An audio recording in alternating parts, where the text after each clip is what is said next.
I have to type it out. I'm scrolling up. Oh, is it because he was a gator boy? He said gator boy? Is that it?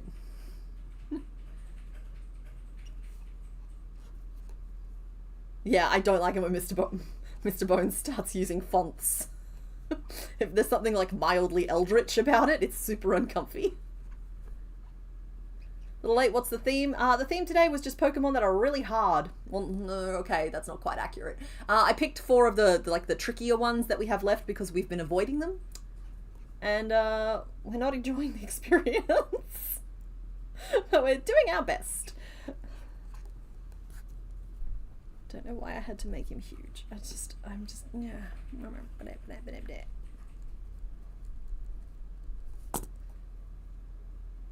Okay, I'm decreasing. Everything's going to be fine.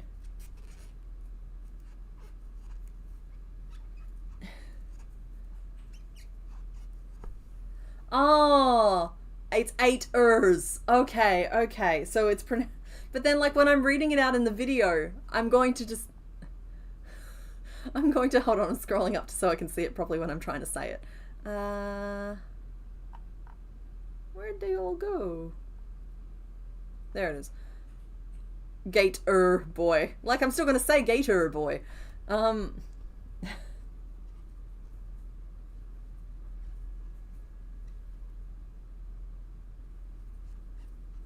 it's pronounced the same.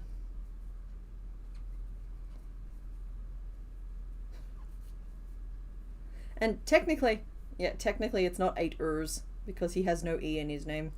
Well, he has an E, but he doesn't have the second E.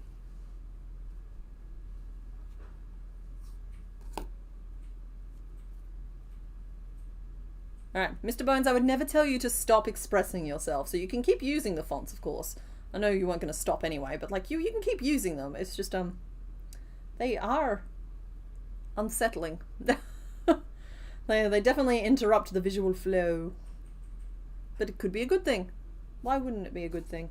Alright, I am currently here. That's the progress we've made so far. So I'm going to skip some stitches to like speed this up a little bit and just sew it shut. I'm super comfortable doing that now after the last dozen patterns we've made. But I think I can narrow in a little bit now on both the front, maybe not the back. maybe not the back, but we'll go in one level on the front and then we'll go out again. I do like having a line drawing. It is a helpful thing. So that would be 3 rounds of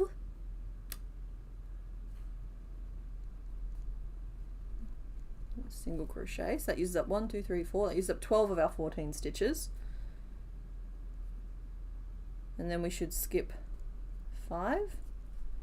And then it should be 2 single, decrease, single. And we're just going to do a stitch count just to make sure. This should use up 27 stitches and leave us with 18, I think is the goal. So 1, 2, 3, that's 9. 10, 11, 12, 13, 14, 15. Okay, it's going to leave us with 15, which is a little bit more narrow than I was planning. Skip those ones, bring the others in. No, I think that could be okay. I think that could be alright. We'll give it a go, and if we don't like it, we can frog it. You cannot crochet with pencil. It's just not how any of this works.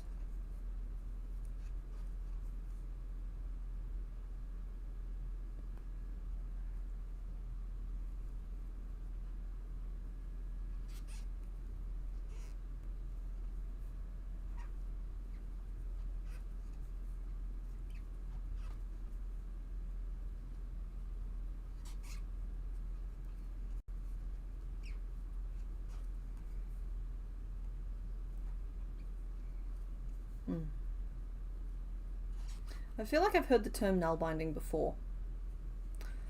I can't remember what context it was in though, but yeah, it's as Angry Bear Ironworks so perfectly puts it, it's knitting before people knitted. I think there's always been a certain fascination with knot tying in various forms. And that is one of the various forms of knot tying. 1, 2, 3, 4, 5. That is extremely crooked and I'm not pleased. Slip an extra single crochet in there. 2, 3, 4, 5. And we might have to slip an extra single crochet in here too. Decrease 1, 1, decrease 1. And we did. Where did 2 extra stitches come from? Who knows, but they're there. That's fine, it gets the stitch count up again anyway.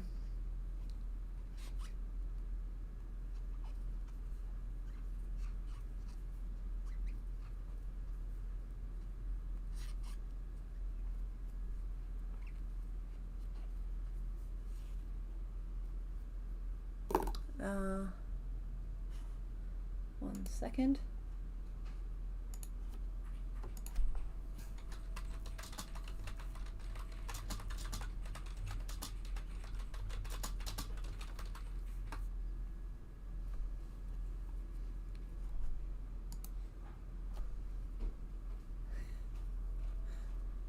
Okay, so we have our first little, thank you, we have our first little like back spokey bit, and we're narrowing down into that waist, and I don't think we have to narrow down too much more than that. Where are we up to? 1, 2, 3, 4, 5, 6, 7, 8, 9, 10, 11, 12, 15, 16, 17. So we did end up with 17 in our round, which isn't too bad.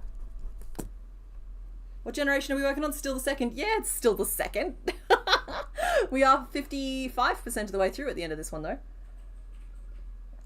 And we have made more than a quarter of all Pokemon ever, not counting like regional forms and whatever. Don't know how we're going to deal with those yet. I'm still pretty happy to have just one Pokemon in every like Pokemon slot. We'll see how we feel after we've done 1,000, if we want to go back and do regional forms and megas and whatnot. In fact, megas might come up as part of the playthrough. Wait, no, what's the thing in black and white? There was a thing that they had, but I can't remember if it was megas or not. If it was megas, I might have to think about that before we get going. What is the next pattern going to be on my channel? That's a secret, sorry, but it's going to be on the first week of Feb.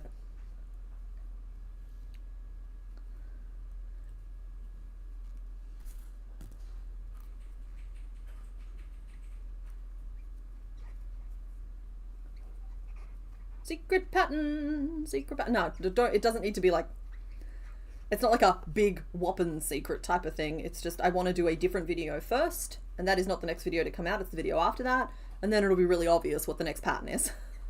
So that's not it. Okay. Sorry, Mr. Bone just came in and just looked pointedly at the very obvious spoilers in the background, but like that's not related. That's something else. Megas are Gen 6, excellent. So yeah, I don't even have to think about Megas for like 3 years. We'll see if we're all still feeling enthusiastic about this project by then. Okay, I've just done a full round of 17 with absolutely no adjustments whatsoever, so I need to stop and think a little bit more. Just a wee bit more. Bunny Badger finally published her first pattern. Yay! Good job, Bunny Badger. Peer pressure totally works. That's good. That's so exciting because I know you had plans to do, what was it, 4 this year, and like 1 was nearly done, and so cool. That's 1 done. You're on schedule now to stay on schedule. But also don't be mean to yourself if you don't stay on schedule. Sometimes schedules are hard. I'm speaking from experience. There we go. 1, 2, 3, 4, 5, 6, 7, 8, 9, 10.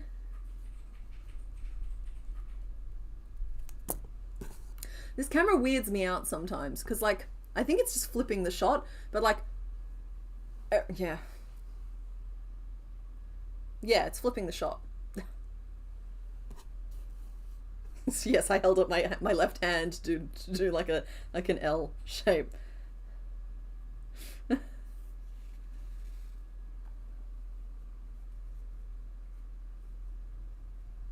Okay, now we're here. I need to grow out another butt spike while also curving the belly. So I think we do 1 round where it's just normal increasing, but oh, so we're not really doing that either. Hold on 1 second, I know what I'll do. I'm going to adjust my row up to 18, then I'll do 1 round with, no, I think we just need to avoid the normal round mentality so that this spike grows big enough without my stomach having to be huge. Because if this here this got to 29 across, that means this here is going to need to be a lot. It's going to need to be a lot. And let's say this little row here was 17. So I'm thinking this needs to be maybe 42, maybe bigger than that as well. So just big booty boy.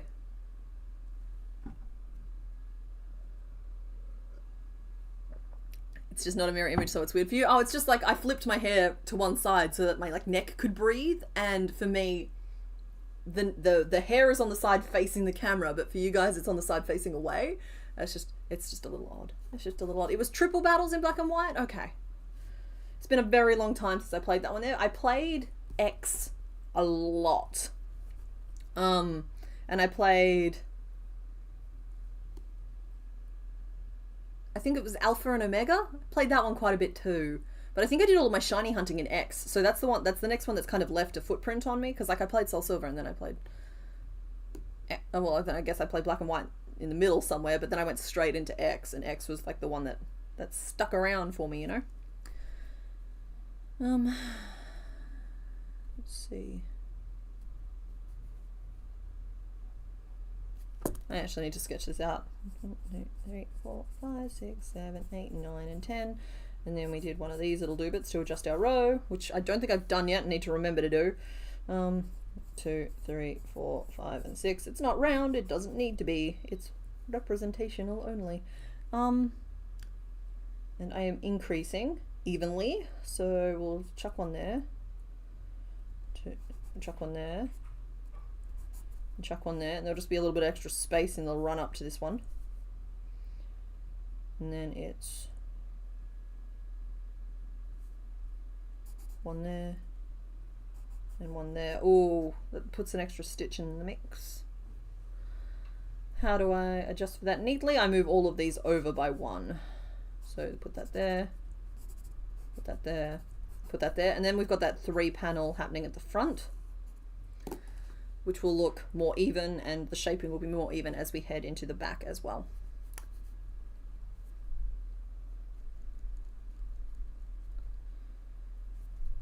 I'm pretty sure that I overthink things in terms of like I think about this, but like, honestly, if that extra stitch had ended up at the back, it probably would have made absolutely no difference to the shape whatsoever. But it feels better in my brain, and I don't like it when I have an itchy brain. So we overthink it, and we move the stitch to the front instead of to the side. Some of the megas are fun designs, some of them are a bit wacky, some of them are...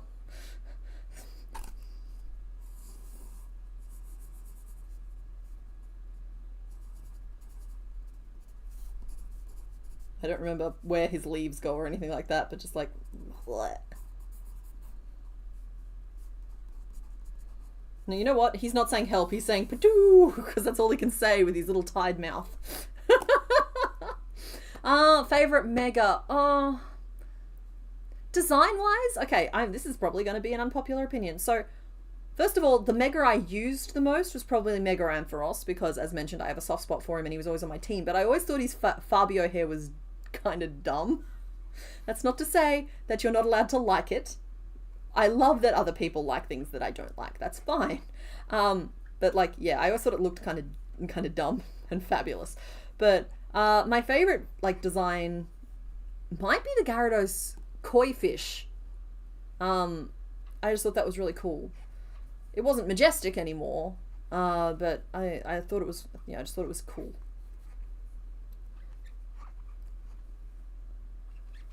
It's like, it felt like a truer evolution for Magikarp. It was just kind of cool to see my boy given that kind of treatment. Construction query question. Are you increasing to create 2 bumps on either side of the spine or just 1 bump on the center of the spine? We are increasing to do this, right? So that first bump is this, and this, like the head bit, is separate. So you kind of ignore this bit here. So we have kind of formed this first peak, and currently I am forming this 1 peak. Oh, there's meant to be 2 on the back, isn't there? There's not just 1 in the center of the spine. I understand the question. So to answer your question, I'm doing it wrong. Where is that back view again? He has 2. He has 2 and I've only been creating 1. The Ampharos Mega has grown on you? Yeah, I have a feeling it might have grown on me if I looked at it again. Thank you, X1C128. Okay. Alright, she talks a good game, but she's frogging all the way back at 1 hour into the stream. Those bumps are now officially pieces we just sew on, and I'm not messing about anymore.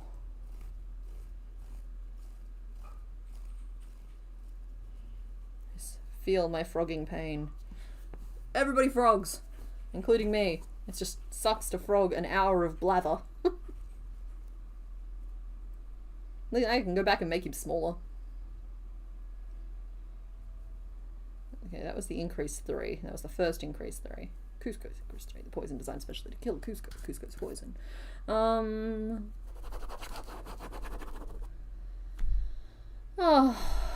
an excellent catch.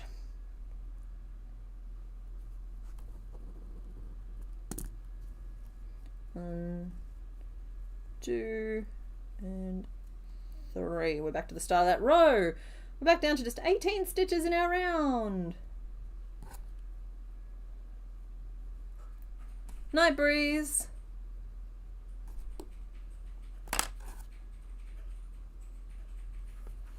Oh yeah, that's true, Cryptidly Witchy. I like to think that I would have just found a way to sew a second spike on if it was caught later.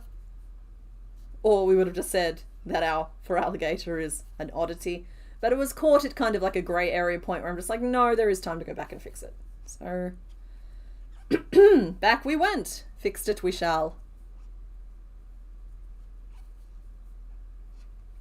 Not really into the black belly on Mega Gyarados, but the shiny version looks cool. Yeah, honestly, I didn't even remember that it had a black belly. It's been a while since I've really perused the Megas.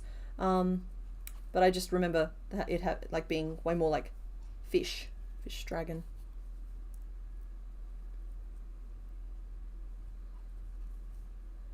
Okay. 18 around and we're gonna do it again. This guy's annoyed me now. Hi, little walrus. I hope you are doing well.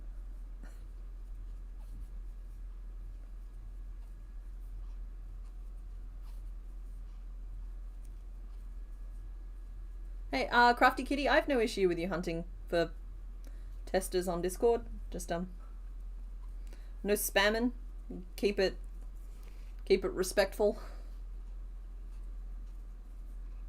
All that jazz. Probably pattern help is potentially the place to, I don't know. I guess I've not really thought about it. Pattern help or the self promo area.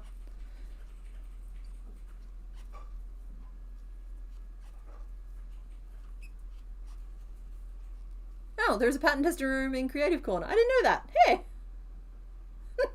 neat. Sorry, I spend time on my Discord. I do. Admittedly, I stick to certain channels on the Discord so that it doesn't feel like work. Like I like to scroll through memes. I like the YouTube chat, and I like the, well, I mean, I spend a lot of time in live streams as well. Oh, and of course the Patreon chat, and a little bit in general, but general tends to move too fast for me.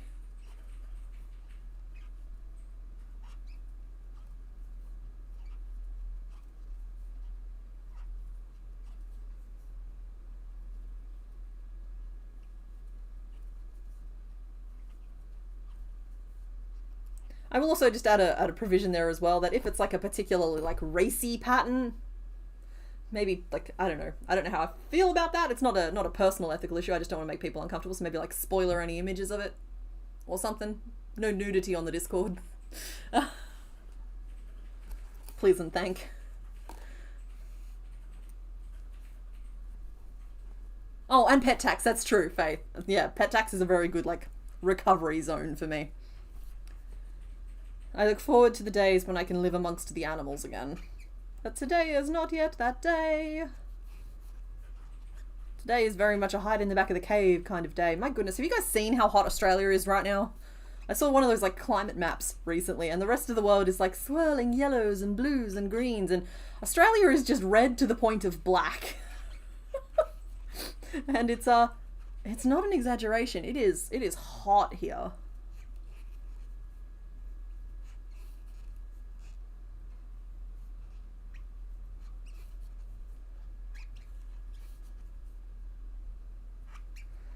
It is quite warm here. In fact, I'm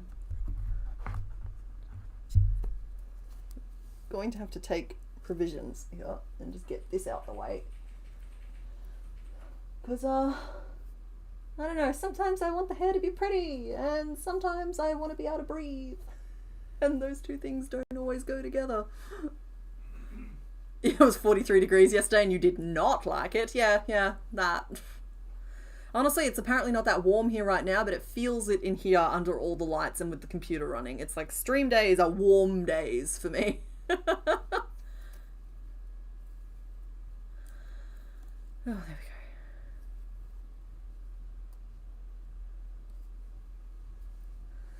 Melbourne was very hot and you struggled? Yes. I like going south and visiting family. It's only about 2 or 3 hours south of where we currently live, but there's just a huge difference between living in concrete jungle and going to where the trees are. There's more mozzies and bugs down there, but my goodness, the difference it makes in just overall temperature is quite a lot. Temperature map in Discord live stream. Oh, there is a temperature map in the Discord live stream. Sorry, this is from like 25 minutes ago, but I'm laughing at the fingies out photo of the alligator. So like, okay, maybe I'll forgive it. Yeah. Yeah, that's the climate map I saw. Like I said, like swirling pretty colors, and it's just like, yeah, red and black. 1, 2, 3, 4 rows of 18. And we'll sloop it on in on one side and not the other. Because the modified form of this is smooth.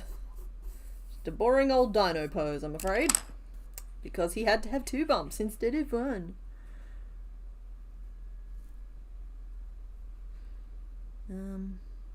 Oh. Actually. No, we'll go down 1 more row. Just looking at the thing, and proportionally I might not have to suck in. I could just flare out again. You wish it was hot here in the UK? No, you don't.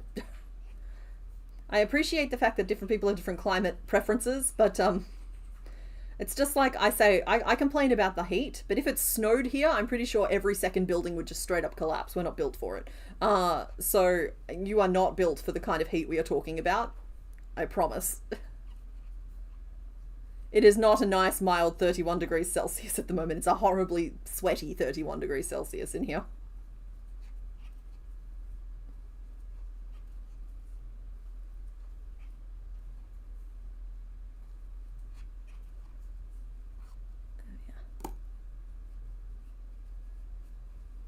Aw, see, Pinky and Fluttershy is a great combination to be.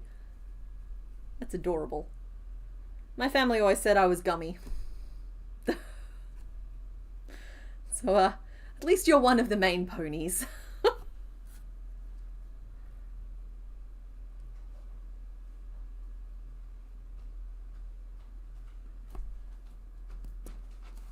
You're a main pony. Thank I you, haven't love. watched it enough to know which one, but you are one.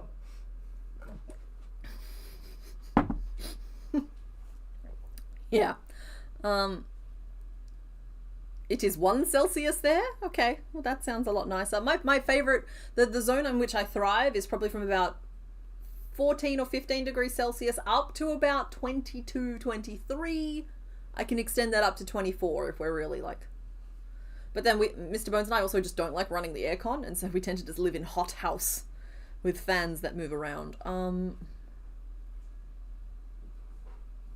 Yeah.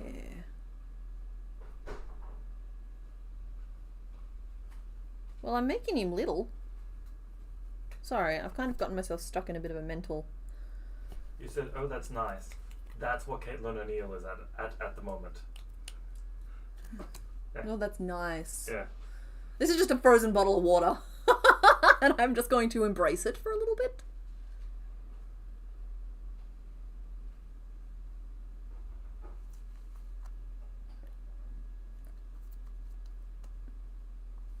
Yeah, actually, thank you, Galaxia Creates. I appreciate that reminder. If I hold that bottle too long, I'm going to break out in hives. So, to the floor with it. And just hope that I didn't hold it for too long just then. Malaysia is where you're from, and here you can't tell the weather at all. Morning it will be a nice sunny day, but in the noon it suddenly rains. Yeah, no, I get that. Oh, okay, I'm enjoying it, but why are you doing it? For you to warm your hands up. Oh. He ran in and ripped his shirt off. Just to be clear, get out. Oh, that fellow.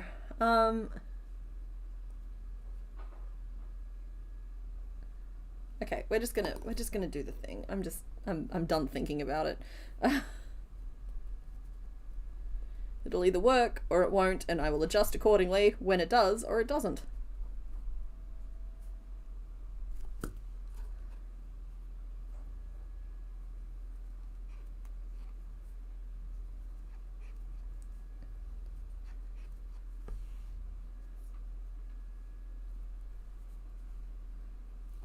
Yeah, Angry Bear Ironworks, we keep frozen ice under the desk I'm working on because, like I said, there's just so much ambient heat in this room from my tools, and I know that means absolutely nothing with me, the yarn crafter, talking to you, the blacksmith, regarding the heat of one's tools.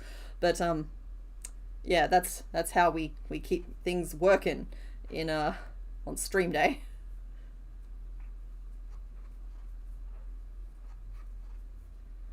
I long for the winters, but even our winters aren't particularly long or cold. I think it was pretty cold the year past, but it also just didn't feel very long, which is sad because I am a sweater beast. I love wearing sweaters. Sweaters are a happy place for me. I always feel very comfy and safe in a sweater, and I would wear them all the time, but currently, honestly, even the t-shirt feels like too much.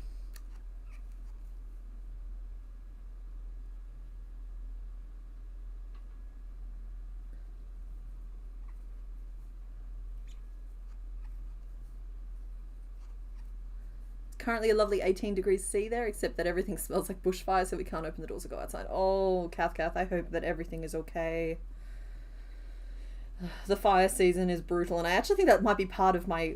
I don't remember, like, hating the hot weather as much growing up as I do now, but then the fire seasons were never as bad growing up, at least in the areas I was in. as they are now. And I actually think that part of it is just like the proximity to fire has like helped flavor the weather for me. And so like I just feel like constant alert. Like there's just that constant low hum of boss music whenever it gets hot, or whenever there's like lightning or thunder during this time of year.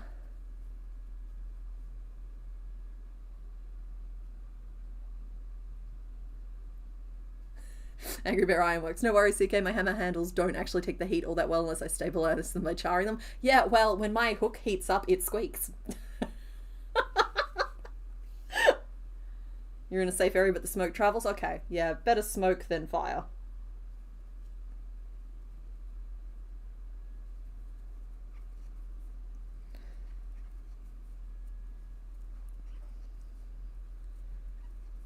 Round we go. Sorry guys, I know that we are over an hour in and I look like I've done nothing, but please keep in mind that I had to frog a lot. No gators, only frogs.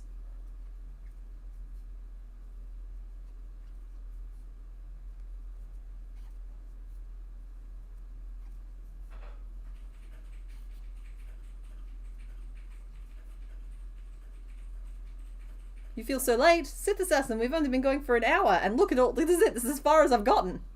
Well, that and a bunch of sketches that I will not be explaining. The theme for today is I picked 4 of the harder ones, and we picked one of those. So it's just challenge mode. We've been avoiding the difficult ones, and I didn't want to end up with like nothing but streams of really difficult ones near the end. Because sometimes I'm not up to a difficult stream, and this way I might not have to be. We're all here for the chat and vibes. Excellent, because that's what I'm here for too. Otherwise, I'd just be working on something else. Okay.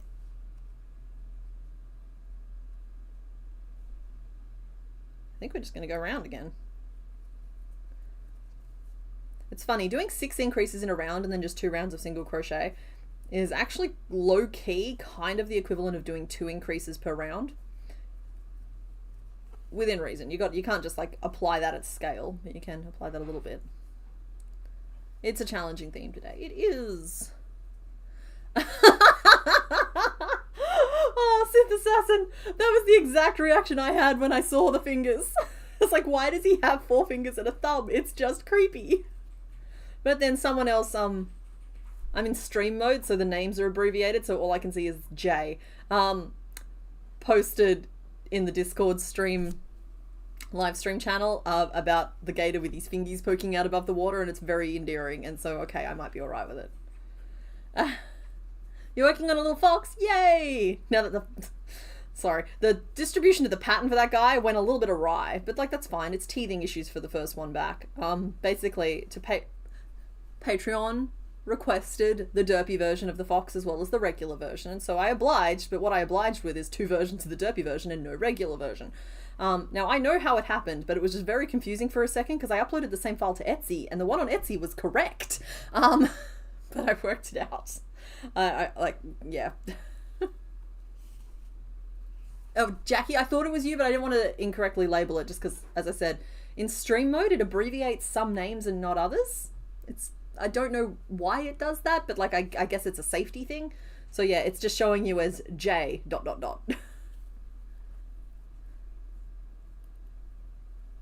Okay, so now I think I need to put 3 in. They need to be equal at the front. We're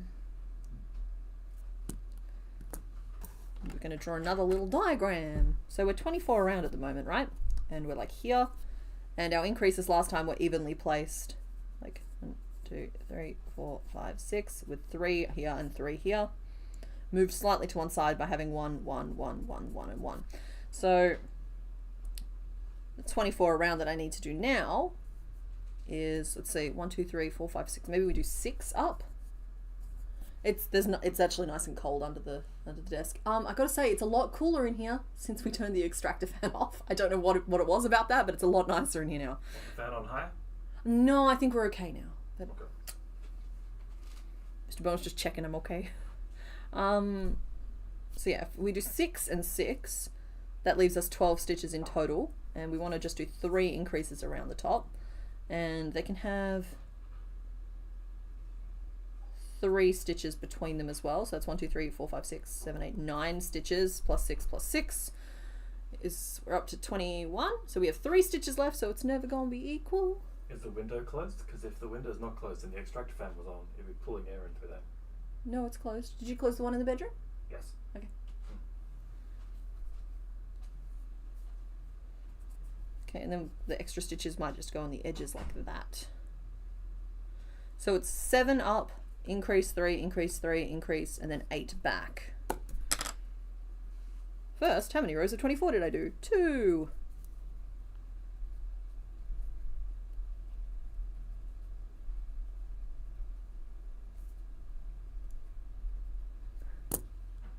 You feel personally attacked by today's stream? No!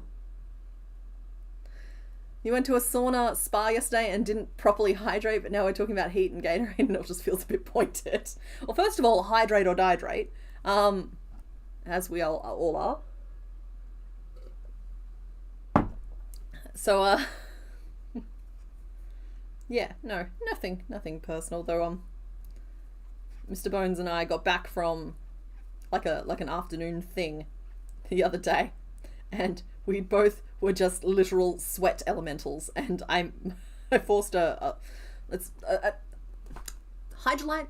Is that a thing? Is that a thing worldwide? It's basically like an electrolyte drink. We forced one of those down both of our throats as well, just because I'm just like, you gotta stay hydrated when you're a sweat elemental. It's just how it works. 1, 2, 3, 4, 5, 6, 7. Do you not have air conditioning? We have air conditioning. It's just I don't know. I don't enjoy it. It's an uncomfy feeling. I get real weird about it not being the temperature that it is, but also when it's hot, yeah. Cold shower and pedestal fan are both helpful things. Plus, like, I mean, it costs money to run an air conditioner, and where our air conditioner like vents outside, it has the potential to kill all of our plants. Because we just have a little balcony, and that's where we keep our plants and our air conditioner extractor fan. So it's just like, pretty much from spring through to autumn, I keep the ceiling fan in the bedroom going, and sometimes the pedestal fan as well, and then we have 2 pedestal fans that we move around the house as well. And just keeping that air moving can make a big difference.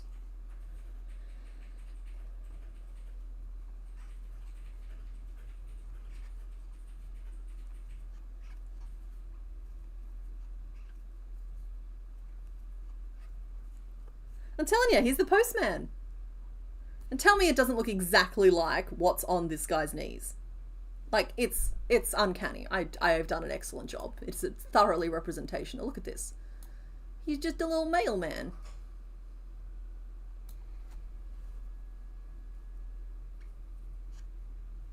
You can have some of the UK's cold right now. You're done. Yeah, don't get me wrong. The winter here, I know it doesn't get to the same level, but everything is relative, and it was like bitterly bone uncomfortable cold here. My bones ached. And I'm just like, oh, okay, yeah, maybe I don't love this either. But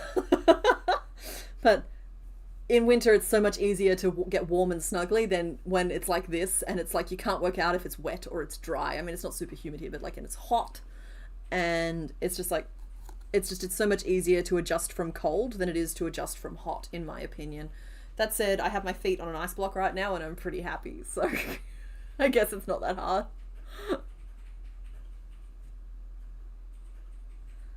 Yeah, he's got little cargo pants. He's a little cargo dial. Well, cargo pants go with his Gator Boy aesthetic. Okay, so now I've increased there. We're at 27, and so we'll do 2 rounds of 27 single crochet as well.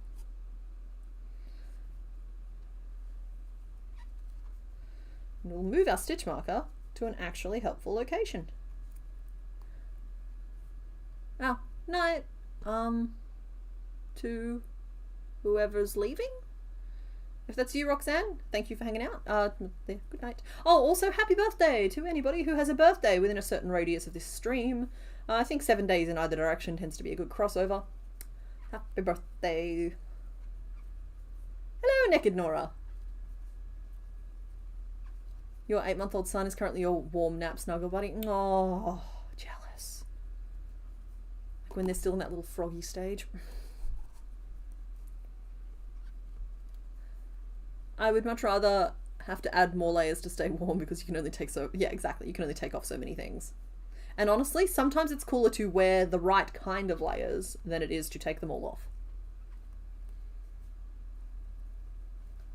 So Feraligatr kind of has a classic dad bod, right? Yeah, he's built solid.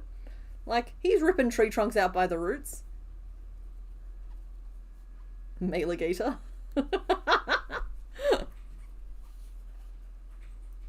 Trying to make a Postman Pat reference, but I don't think I can. Yeah, Bones, I was thinking that, but I wasn't going to say it. I feel like it carries more weight if it comes from me. You can only... If you're not just woefully unprepared, you can cuddle up and warm up. You can always add layers. Yeah. Yep.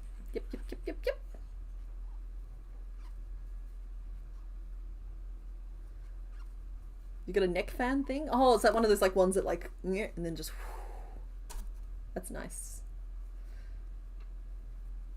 In terms of devices, I think the one that I would get isn't even a fan device. This is just completely unrelated. It's just like I was thinking, like, if I ever won the lotto, or if like I had a video like pop off like crazy, I probably wouldn't talk about it, but like there'd be signs because I'd be sitting here streaming in like one of those big massage chairs that like squeezes you. I'm just like, yeah, that's what would be happening.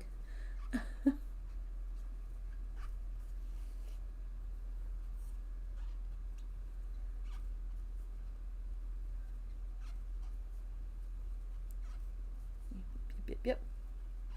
Okay, I need to start flaring out the tail soon. It's funny because he went from like this very distinctive body shape to when finding out he has 2 spikes, and then he's just like a same basic dinosaur as all of the upright ones. He had such promise too with this overarching neck hump. Like, but nope, that's not what it was.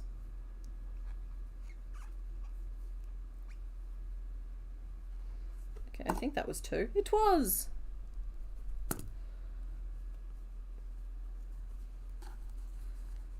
Okay, so we got that. He's a little flared out from my picture, but I think what we'll do now is start schlupping in the belly a little bit. Actually, it might be too soon to do that. We might even do 2 more rows.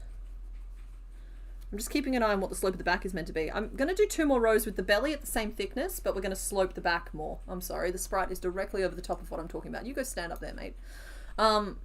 Yeah, so I do need to narrow some part of this in, but I don't think it's time to slope in the front part of it. It's time to slope down the back, but just curl it out into a tail a little bit more. So unfortunately, after all of my gas bagging about wanting this split to be at the front and not the back, I've accidentally put the tail directly squarely at the end of the row. So that's annoying, but it's fine. So we'll do 26 single crochet around, ink 3, and that will get us up to 28, which is at least an even number again, but 27 was fine. It's not like it was prime.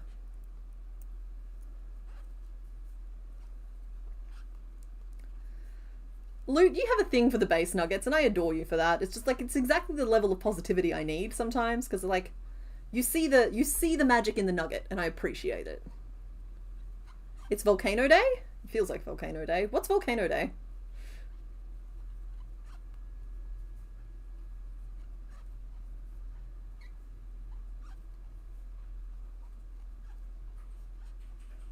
Been working on a big blanket with Bernat blanket yarn, and you're on your 12th skein. Oof.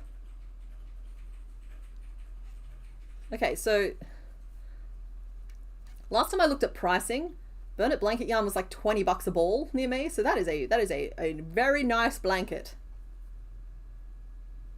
And it's getting so cumbersome and cozy. That's true. Like, winter is a great time to be like working on those giant blankets and whatnot. But then like, yeah, it is. Alright, night Galaxia Creates. I hope you sleep well. Yeah, 4:24 AM is a great time to be going to sleep. Earlier is also a good time, but thanks for hanging out.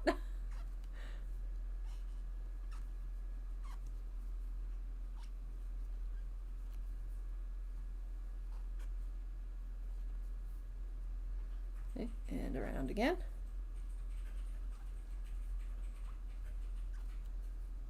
You're drawing a fantasy map and it has a ring of fire. That makes sense. Geographically, most non-tectonically our planet is not tectonically locked, and that's why we have things like rings of fire and volcanoes. At least that's my limited understanding. So, like, unless the place you're building is on a tectonically locked planet, which has its own ramifications, it should have a ring of fire of some sort. $13 a skein isn't too bad. Sorry, I was not trying to craft shame you in any way, shape, or form. It's just, I go from like seeing people use it to being like, oh, I love the way that looks. I wish I could use it. And then I see the price and I'm just like, I'm too stingy to make amigurumi out of that stuff. Like, that is for the nice blankets, for the things that'll be used. Whereas like a lot of my stuff just kind of ends up on shelves. For now. Bah, bah, bah. Soon it's going to be in containers. Yeah, that's true. Possibility is adorable.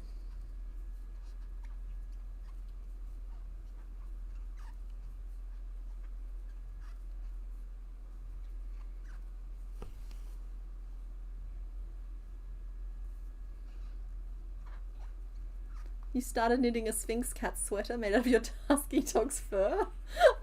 So, first of all, that just sounds like sneezing to me. But then I am a person who suffers in that regard. But that is so cute because that you don't understand. Well, you probably do understand. But like, the husky is going to have a little friend that smells like him. And the cat is going to smell like his friend, the husky. And I just like, they're buddies. That's so cute. I love it.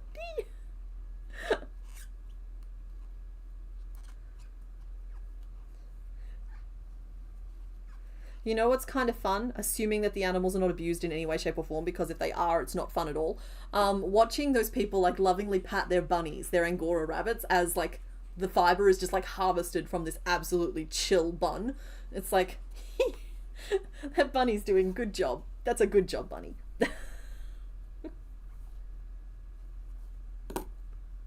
Okay, we've started flaying the tail, and now we can start sucking in that stomach.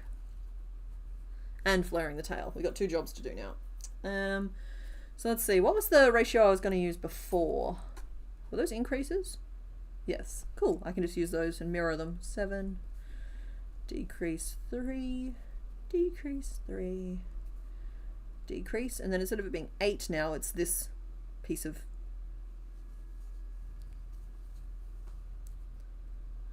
I think it's 7. 3 and then 2 single crochet, and I'm gonna have to remember to count that.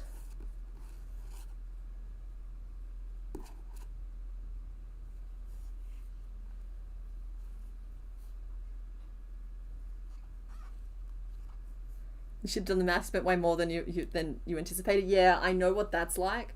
Because I have this floor mat that sits behind me. Hold on one second and I'll show you guys. Yeah. So stand it up. And we're picking up the rug. We're giving it a shake out, which is part of why I turned the camera off, because I should vacuum it more often. Okay, I'm showing you the rug. You ready? I have this. And it is quite heavy and quite, like, thick. And I made it by finger knitting 11 strands of yarn together. No, it's mine. And then... Mr. Bones is stealing my rug. And then crocheting it just with my hands because there wasn't a hook big enough. And it started out as just like a, oh, I have some spare yarn. I wonder if I can do this. And it got out of hand quickly, and it very quickly turned from something that I was doing just because I had the yarn to like, I think it's got like $300-400 worth of yarn in it all up. It got out of hand, but... And it's not even colours I necessarily like. It's like pink to white to grey just because I had so many different strands of things going on in there. But like now it literally lives under my work zone, and like I sit on it on the ground and it's so squish. And I like sit on it on my ball and it's so squish.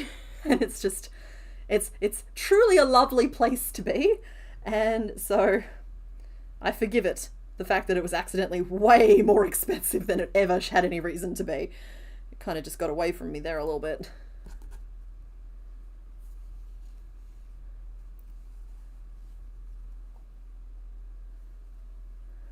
Oh yeah, I'm back. You're good.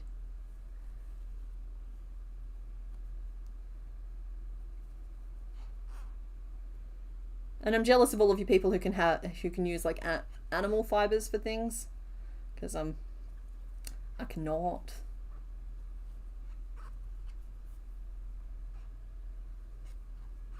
Exactly. Understanding why people don't sell crochet blankets. It's just like blanket people are built differently.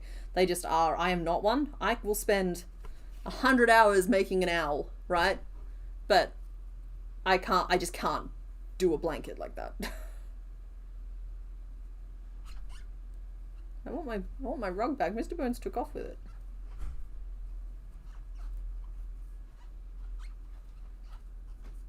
£8. You weighed it? Yeah. I weighed me, and then I weighed me with it. Okay. He weighed the blanket. It's careful, that is very on camera. I'm gonna do a little conversion for y'all. So nope, that's not helpful. There we go. It is almost 4 kilos. It is 8 pounds. It's 3.6 kilos. It's heavy. It's a heavy thing. Oh, that actually means that if I was using 100-gram skeins, which I probably was, it has like 36 of them in there, which explains the cost, because even back then, even if I was getting them all on sale, they were at least still $2 or $3 each. So yeah, that one, sometimes projects get away from us. And that was long before my hobby was making any kind of cash return. It's just I had a lot of those colors and I was bored one day, and I have a bad habit of just like letting projects carry me away with them without thinking them through properly, and I'm trying to be better about that.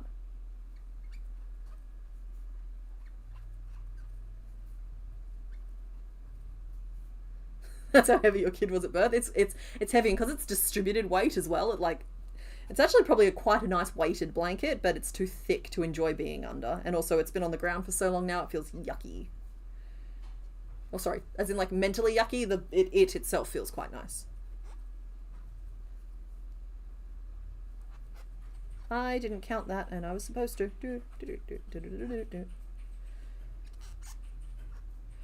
And we're still flaring out the tail because Gator is secretly a Flareon. Here we go. And I'm going to have to just take a little pause here and count. That's the last one. And it's 1, 2, 3, 4, 5, 6, 7, 8, 9. It's more than I was expecting. Oh no, there's the other 2, so that is still even. Perfect. You're knitting a blanket, but you're knitting a bunch of small squares. Yeah, that can be a good way to do it, but even then, I find that, like, as I said, I'm just not cut out for it. Like, I can sit there and make 500 feathers or scales or whatever, but, like, the idea of sitting down and making, like, 48 squares or whatever, it's just like, I don't know, I don't have it in me. It's just not my thing.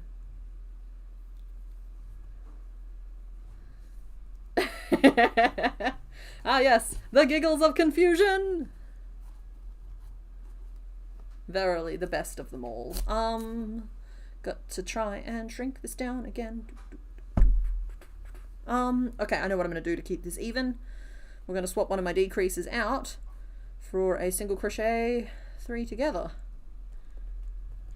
That'll keep things balanced. It'll restore order to the force. It's not even May 4th yet. Decrease, that takes 1 from there, and that adds 1 back. So that should still just be 9. 3. That should now be 3, and it's still 9. It's just rotated 1. Excellent! You tried your friend's weighted blanket once to see if it would help anxiety. Turns out it made you panic instead. Yeah, that's the thing. And also you have to be kind of careful because, like, weighted blankets are supposed to be in ratio with your body weight, and it's not a very high ratio. Like, there's a reason that they come in like really small amounts of weight. So yeah, you might have found that it was either one that was too heavy for you, or you might just find that it's not a comforting sensation for you, and that's also fine. What is it, soup theory or something? I think that soup theory is more of an aggressive way of looking at what the concept I'm talking about, but the idea is just like, just because a lot of people like something or identify with something doesn't mean that it's necessarily for you. And I have to remind myself about that every time I encounter something that's clearly just for the kids, you know? There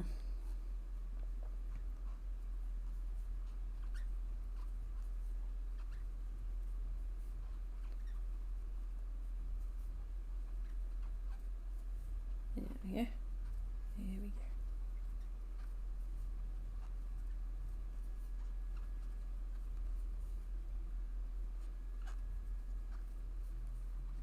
And still flaring the tail. Which is funny because I don't feel like he has that much tail.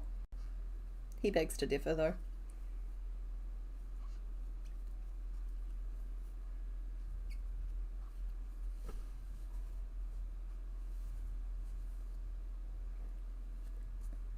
It's too repetitive for some people. You can't sit for hours and make a blanket. You find it more stimulating to make more complicated pieces. Yeah, I think I identify with that as well. I think that the shift for me was like, because I used to not mind sitting there and make like giant granny squares or whatever, but I was using crochet in a different way. I was using it as like you've said there, it's like a de-stimulation type of activity, or something to help cope with anxiety. When I was like sitting in a social setting, I could sit there and do something with my hands and not have to make a lot of direct eye contact and just still be part of things. Whereas like these days, crochet is something that I am actively taking part in, and so like I like my whole brain to be engaged. And if I even have a pattern to work from, I find that it's not enough enrichment in my enclosure, if that makes sense. You did the math, and if you were to charge minimum wage for your time plus the cost of yarn with a markup, this would be a $700 blanket. I'm understanding why blankets are gifts for loved ones only. Yeah, a blanket is a labor of love, and so is a sweater or a cardigan, and so is anything smaller than that as well. It is. Yeah. In general, my personal selling philosophy used to be, because I don't sell finished items anymore, well, currently anyway, is that like, I need to recoup the cost of my materials, and then it's just how badly do I want it out of my house? And if the answer is not at all, well, then I'm going to charge for my time. And if the answer is get it out of my house, then I may not even charge for my time. And so like it's a very sliding scale. Also, I am a sucker for a story. Like one of my elephants ended up in Austria, and I literally paid money to send it over there. Like, don't get me wrong, they purchased it from my store, but I was just new and hadn't calculated shipping correctly. But also, it's just like there was a lot of emotional story strings plucked there, and I'm just so happy to know that that elephant has gone to where it's appreciated that I don't even care. You explained that to mother-in-law just this evening, how your time isn't worth $1.50 an hour. It's worth at least minimum wage, and she went, oh man, and that was the end of, you could sell this. It's just like, yeah, guys, I mean this in the strongest language possible, and this is not me gatekeeping an industry, okay? If crochet is a happy place for you, if it's a decompression place, if it's a place that that helps restore your sanity at the end of the day, be very careful if you're thinking about trying to monetize any of that, because all of that goes away, and you end up, if you still like crochet for the activity that it is, you'll be fine. But if you're using it in any kind of like therapeutic way, you're gonna have to find other things instead. If you start trying to monetize it, you don't get to like keep all of the good about it, because it becomes work. It does. Work that you enjoy, hopefully, but work. You're chuckling at me being in my enclosure. Well, yeah, this is my enclosure and it needs lots of enrichment. What can I say? Yeah, I am somebody who is very, very happy in my enclosure, but that's because I filled it with like books and games and crochet and craft materials and stuff, and I've got my brain with me, and it's always got something going on. It's like, I'm good. In fact, Mr. Bones and I are both creatures that tend to be quite happy in our enclosure. Okay, and now we need to decrease again, and I need to focus just a scooch more to get this done, but we're doing okay. I won't hold this particular one to the 2-hour limit, but I might hold this one to a 3-hour limit. And we'll gauge again there, just because I want to make more than just the potato, because otherwise I'm just signing up for a heck of a lot of work this week. That should be a 4. Yeah. You're telling a friend earlier that you were not meant for modern society because you were meant to be a witch in the woods brewing soup and making crafts. Yeah. It's funny because I am someone who is quite technologically dependent because of the work that I do. Like I stream and I make YouTube videos and I publish things on the internet, you know. I am technologically dependent from that angle. And while I live while I work in that space, I find that like it bleeds into my choice of leisure activities as well. Like that's the wrong decrease. Like I'll scroll on my phone, or I'll play games, or I'll do things like digitally. However, I find that again, when I go visit family, I am largely unplugged. I'm not on my phone, except for having to check Etsy. That's a whole other thing. And like video games aren't the form of leisure. It's just like I'm completely removed from it, and it's such a happy place to be. I encourage a little gentle unplug every now and then, if you are somebody who has the ability to do that. Yeah, it's just like, it's nice. I'm just like, no, I could live without the technology. Should it all go away, I would have to find a different job. But I'm scrappy. I can find a different job. I can be useful. Many of your coworkers say you should sell the plushies you make from you and others, but like you said, it's a hobby, and I'm not sure about work as part of the hobby with your busy life. Yeah, no, that's absolutely, and like defend it. Defend your hobbies. I used to get that as well when I was working in an office, but then like admittedly, I kind of did it like a party trick as a way to relate to people. If like they could request anything from me, and for $20 I would just like make it. And that did not cover my time. It did cover my materials, and it gave me something to do. And it gave me a way of relating to people, which is not always the easiest thing for me. But the number of times I would have somebody walk by my desk and be like, oh wow, you could sell those. And I'd be like, oh, I do. And they'd be like, no, but you can sell those. It's like, but I do. And I came to realize that what people mean is that's good enough to be in a shop that looks like an actual thing. I didn't know that handmade items could look like real things. It just gets distilled down into the somewhat frustrating at times statement of you could sell those. Yeah.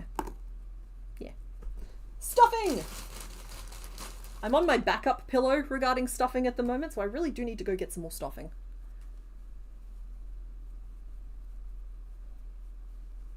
Your friend was saying about getting cabin fever after just one day of not leaving the house, whereas you spent entire weeks in your house without even looking outside.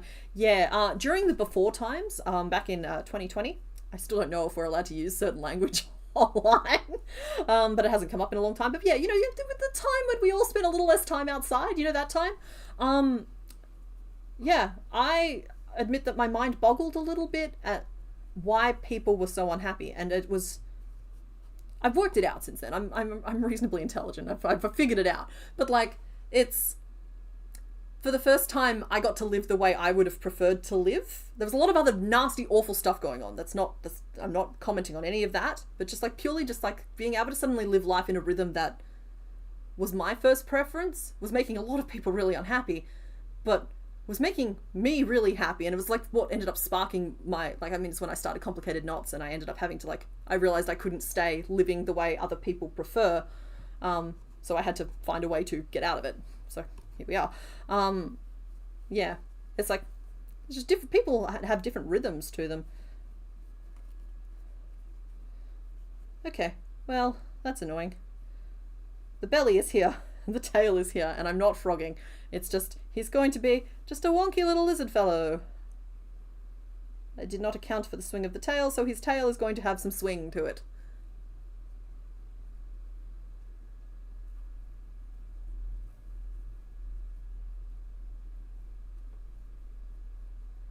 That's why you dropped art class in grade 10 despite being the artsy one in your grade. You hated having deadlines and being graded on your art. Baffled people that draws and crafts 24/7. Nora wasn't in art. That actually makes perfect sense to me. What could you possibly have gained from a class that was going to, like, don't get me wrong, there is practical skills classes, but those are different. It's just like, you didn't probably have much, again, enrichment in that particular enclosure. There was probably other subjects that had more to offer you and didn't take as much.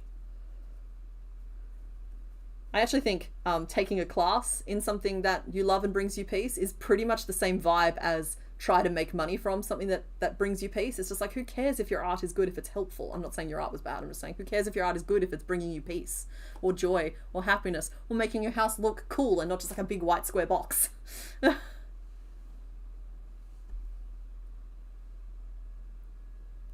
And just to jump back up to what Mr. Bones was saying here, I think the whole you can sell that is appreciation from people who don't have the right language to say that's really cool, that has value, that is a worthy cause. It's the highest form of love from those unable to speak it. Exactly, yeah.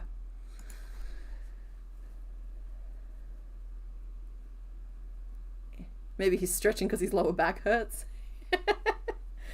Yeah, maybe. But his belly goes here, and like I can shift it a little bit over, but his tail is just going to have a little bit of a whip to it. And that's fine. I know better than to not pay attention to that, but there is a reason a lot of my stuff has a bit of a twist to it. That's part of it's laziness of not wanting to go back and fix it, and part of it is just like I end up liking it better that way anyway. Who wants something that's in a boring neutral position all the time? And this guy's already pretty close to a T-pose, so I don't think we need any of that. Not really. I think I'm still closing off under here though. 3, decrease, single crochet 3 together, and decrease, and this is now up to 5 on the end there, so this is 8. And this is an ink 3 still. We're getting there. Don't you worry about that. We're going to have to do the head next. So he looks like something. Yeah, something didn't quite work out there.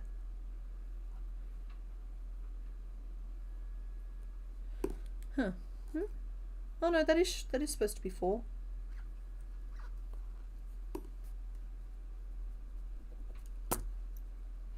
And then a decrease, single crochet 3 together,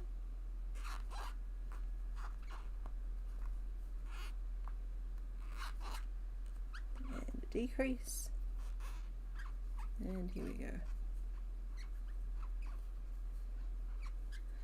And the teacher gave you a D because comics and cartoons aren't art? Nah. First of all, that's just a teacher who doesn't know what they're doing. And also that's a bad take and they should feel bad.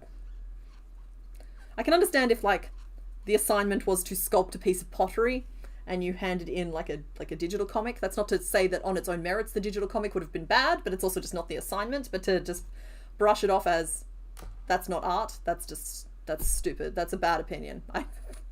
I try not to speak in absolutes in general, but like that's bad. That's wrong.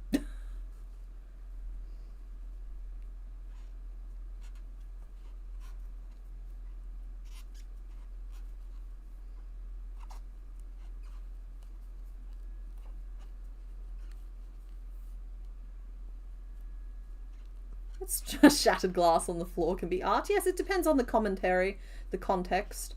And I think I've heard the definition of like art is just an object outside of, removed from its original context or something. But I think that was around the bazaar. I don't remember the actual movement, but it's like it was bazaar or semi-surrealist or something, whereas like there's some like artist was installing toilets in art galleries, and it's just like by removing an object from its context, you've turned it into you've like changed its meaning and changed its use and changed its purpose and made it into art. But then there's also that piece of art that's just a banana duct taped to a wall. And while I think that that's interesting to spark conversations, it's just like, I do think aesthetics should play a part in art if we really want to get very highbrow about it, but that doesn't mean that just because it lacks an aesthetic that it isn't art. It just means that it's not art that I appreciate.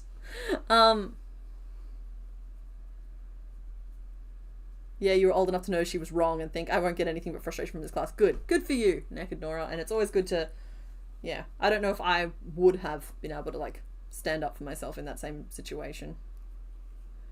But then I am hungry for the approval of my elders. Always have been. Now I am one of the elders, and you know what? It's hard to find the elders to approve of you.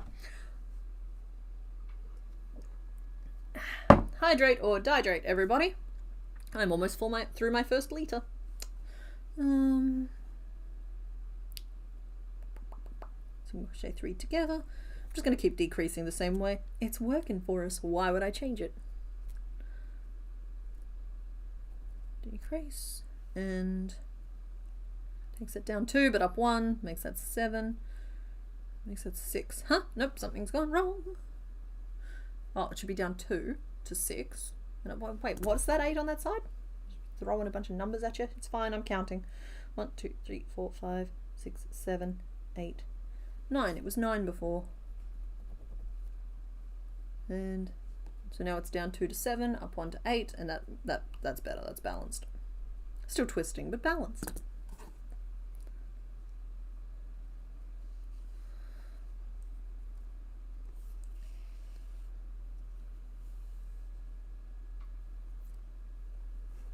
Does anyone remember that art installation that was the robot leaking oil that had to scoop it up? Yeah, Ashley, I find that such a horrible... Like, of all the things that we can say, and we say that, that's awful. But then I'm having a hard time with these people torturing ChatGPT these days as well. Like, I don't know. Try and stay away from hot button topics, but like in general, I find AI created art to be utterly hollow and dead, and I think you can see it from a mile away.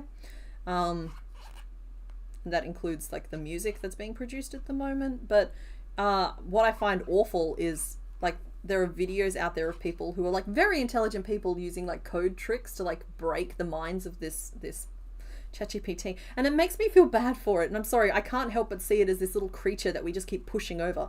It's like Boston Dynamics when they created, I can't remember the name specifically of the robot, but they were showing how stable it was by like pushing it around and watching it recover. And I'm just like, I had a hard time looking at that.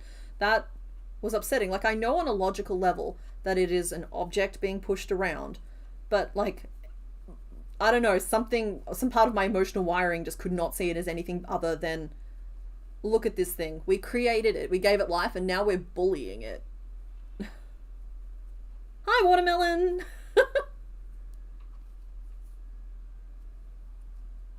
Sometime in the last hour, 4 balls of pink yarn have manifested on your desk. Bug, I need to learn that spell. Please share your yarn summoning tactics.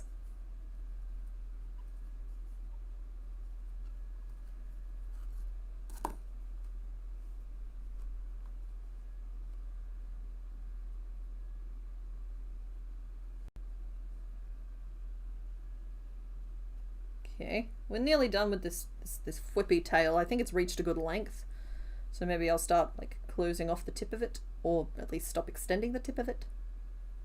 And I could just like flatten and sew it shut.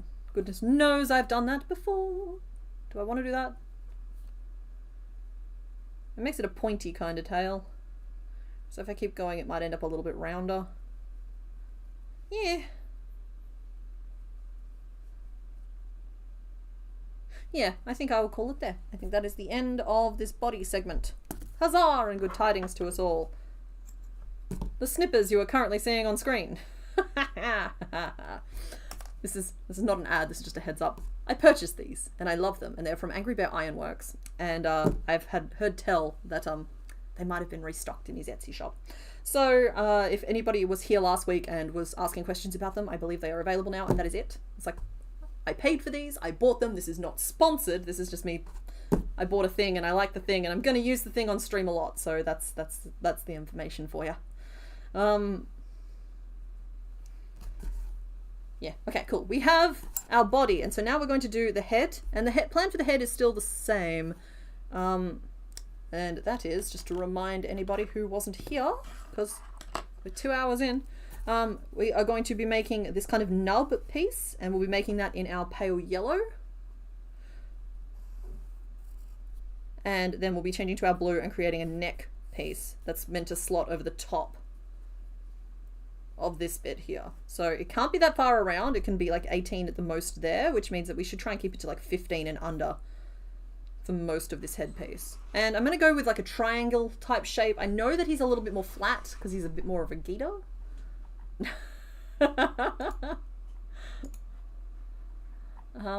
he's a little bit more of a Gita. Sorry, scrolling through the Discord is always just a little bit of a thing.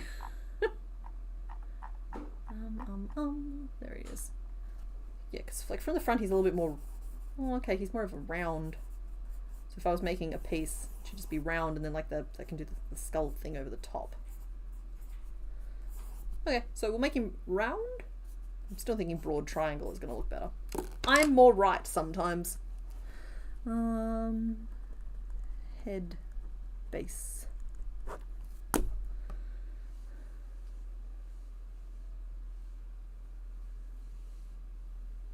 And no one's going to shun you for AI use. I just don't personally like it. It's like, we're allowed to have different opinions on things.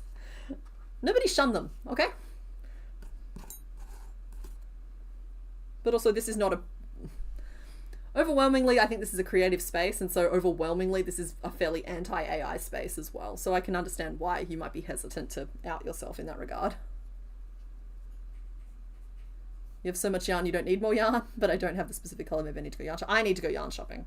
I need to go stuffing shopping, and I need to go storage container shopping, and I'd like to get some more mats for my desk. in general, I've gotten a little bit itchy and I want some new stuff.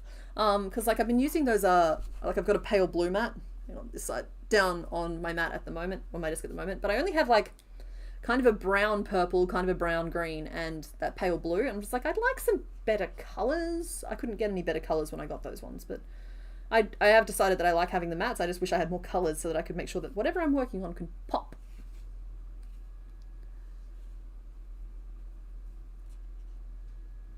Yeah, do not get me started on the crochet pattern fakes. My goodness. Whew, the anger is never far from the surface. Just so many bad things. Night, Pam. Thank you for hanging out.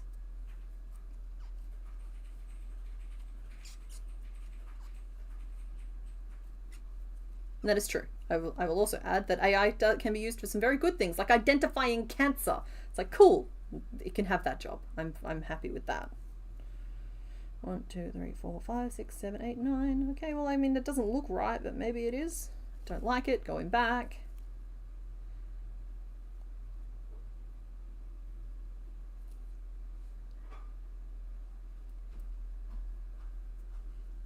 There we go. Hello, honey. Hey, pretty lady. Something you might find cool I sent to your Discord inbox. Oh, okay. Ooh! I do find that cool.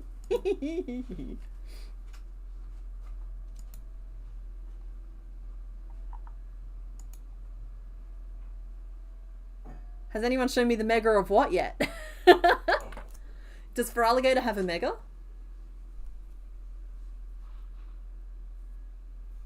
He does, it's bad. Oh.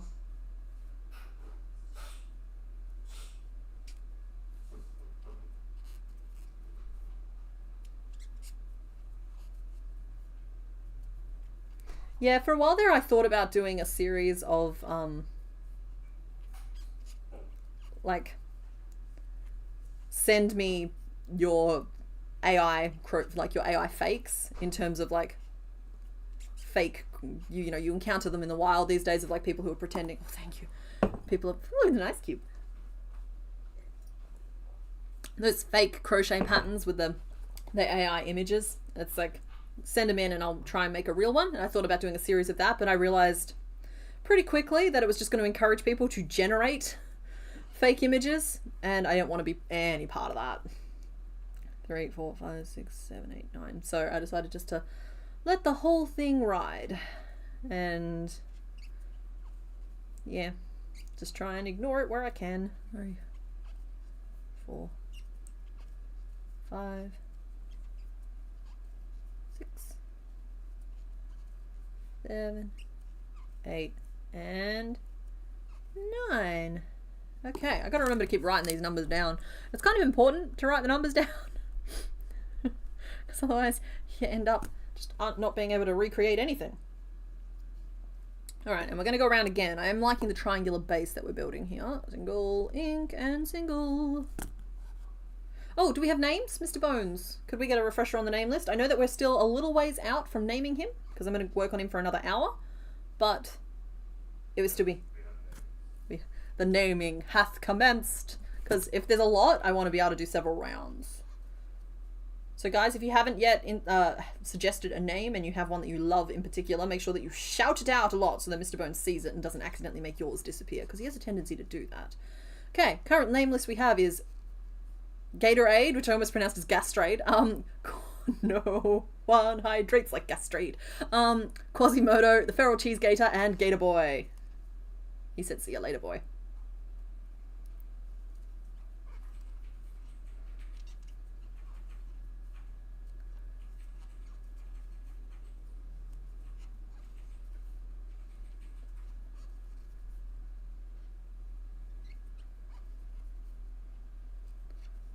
No, don't add Gastrade. Oh no. Oh no, it's so dumb. I have seen this before. The mega Feraligatr. I do know that when his like limbs are in and the head is down, he looks like a giant totodile, which I understand where the Genesis thought came from there. So like, it had the potential to be cool. Unfortunately, it's just kind of silly. But I think that's the vibe of megas. I think all of the megas are kind of silly. I think that they used other forms for making them different. I mean, like, what can I say? Pokemon Scarlet, they gave them all stupid hats. Like, you can't tell me that those hats are like, they were meant to be silly, right?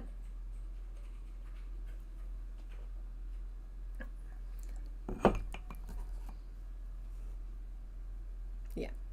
Okay, we're at 12.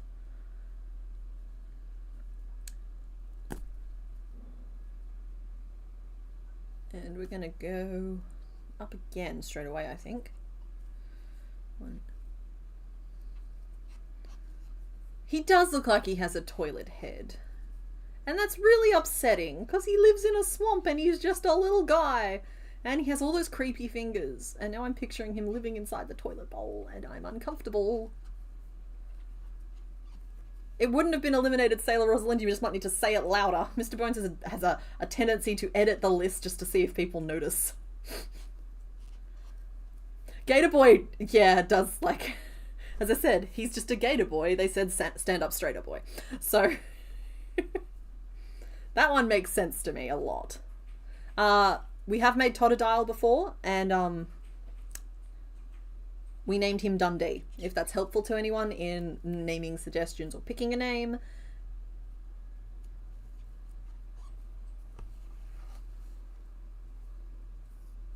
Oh, I am having a cramp in my butt.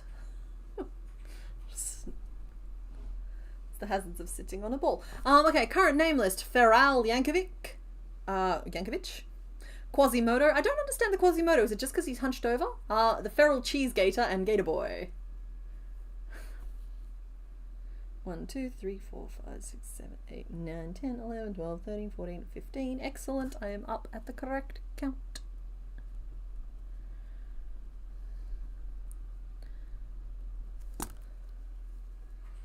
And now we'll go around, around, around, around, around. Why does he have your posture? Too many days hunched over in the swamplands, I'm guessing. Crocky?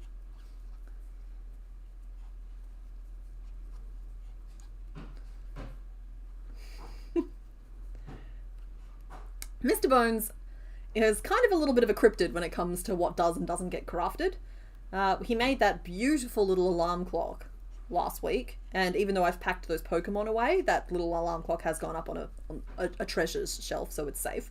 But like, yes, I will not dare to presume what does and doesn't appeal to Mr. Bones's muse. However, I can hear him rattling around out there.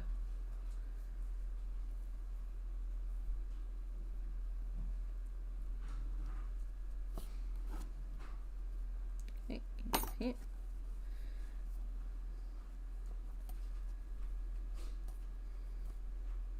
Alrighty, and rather than going around again in 15 and then...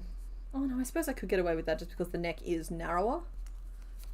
Okay, we'll go around again. You've convinced me. Thanks, guys.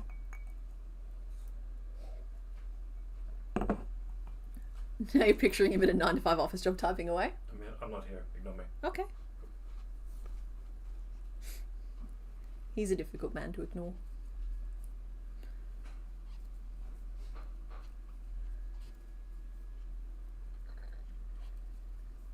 Urban legend about New York City about gators being in the sewers. I've heard that one. Is that not a thing?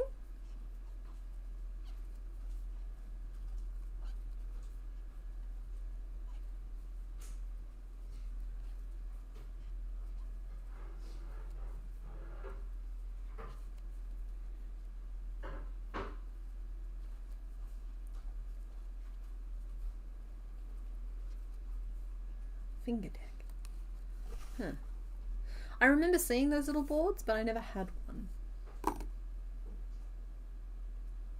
So yeah, we will have to work a little harder than that, I think, to make it work, but that's okay. I've gone around again, and now I'm going to sloop in that jaw, like a... and change to blue for the top. So we'll go single crochet 3 together. Crochet 3 together.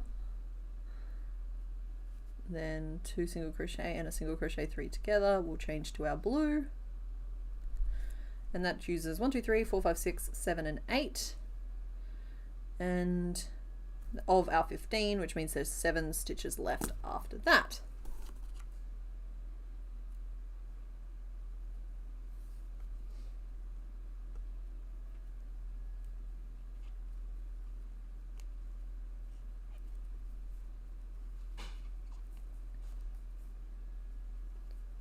I think we need a CK fingers to body bean comparison shot. Huh?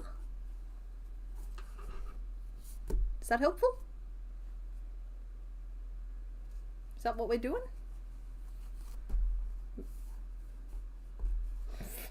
Measuring a skateboard? I do not know if my hands are standard sized.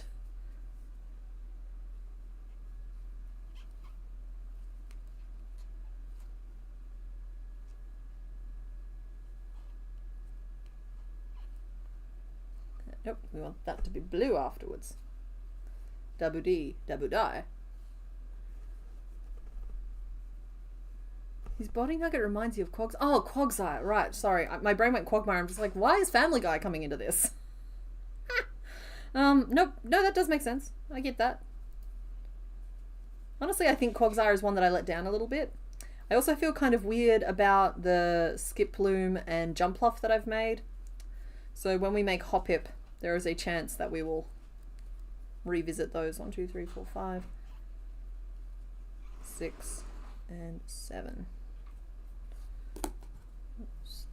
Stuff your face.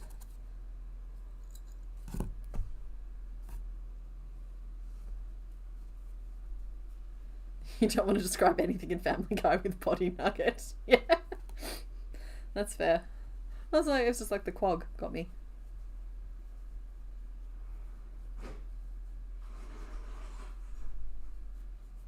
All right, 96 millimeters is about that. I'm normally pretty good with my spatial stuff, so.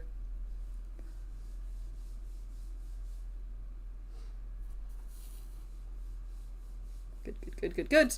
All right, and yes, we are currently 7, 8, 9, 10, 11 around, and that is not quite enough. So I need to. That won't be visible, it'll be on the bottom, it's fine. So he needs a little bit of a neck. So I'll do 11 single crochet around, and then we might grow it a little bit. I guess as a Gen 2 finale I could remake a Pokemon. That's true. Well, that's what I was saying, is that like for the finale I don't know if we should pick one and save like a cool looking one, or if I should save up a bunch of like the really little ones and we could just marathon it. Because I talked about marathoning the top 10 last time, but when we looked at what the top 10 were, it wasn't feasible. It's like we still have a chance to kind of manipulate the outcome. We have 45 Pokemon to go, which is only about 20 streams. 21, 22 streams.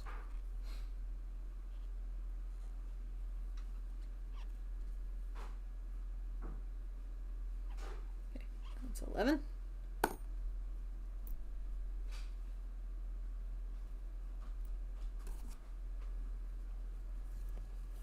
You have one stitch marker that is significantly stiffer than the rest and you can't clip it one-handed. Yeet it! If it is not helpful, it is just it's a hurdle.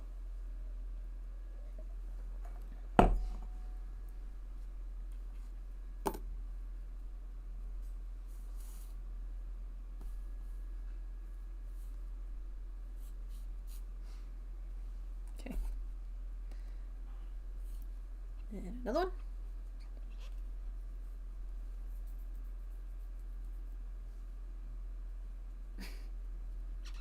Angry Bear, are you eating people again? Because I thought we talked about that.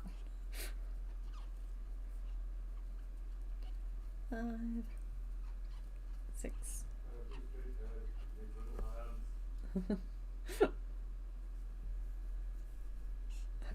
I'm picturing our boy now on a skateboard with like a helmet, but his fin is getting in the way, so his helmet has to like sit up here.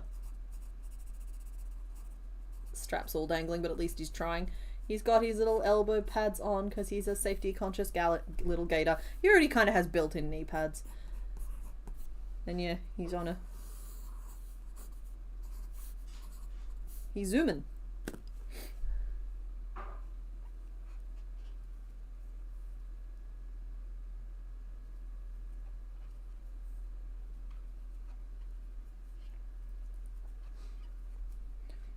Four, 5, 6, 7, 8, 9, 10, 11.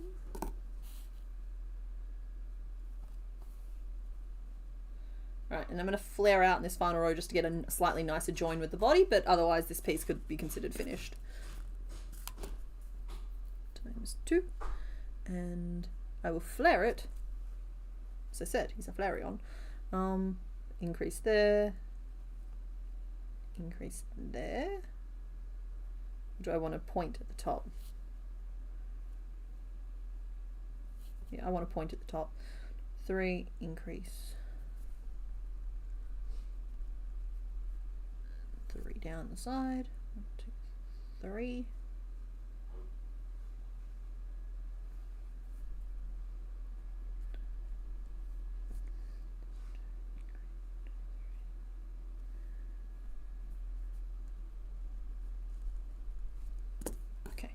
Right, final row of the head base.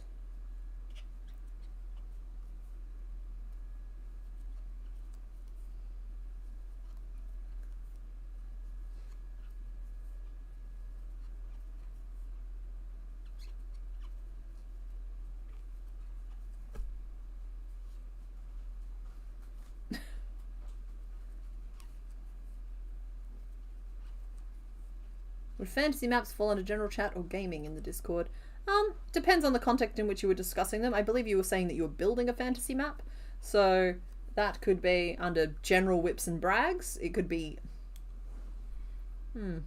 possibly gaming.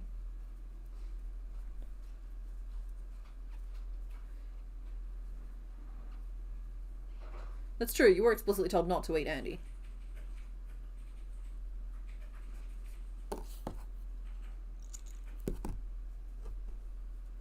Hey fellow kids, yeah, he's the 21 Jump Street. Is that a reference?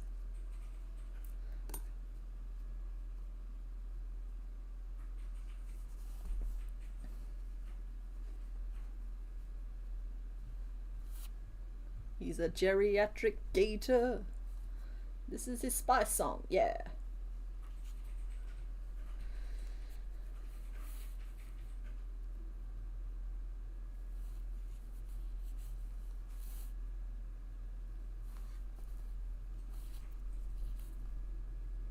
Okay, and I get that it doesn't look right, but it's right.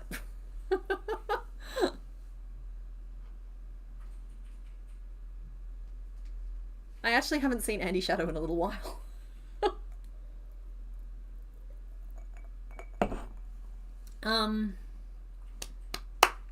Do I want to do the top of the head now, or am I feeling too nervous to do it right? We're going to try it. If it doesn't work on the first try, though, that might just be something I tackle off stream.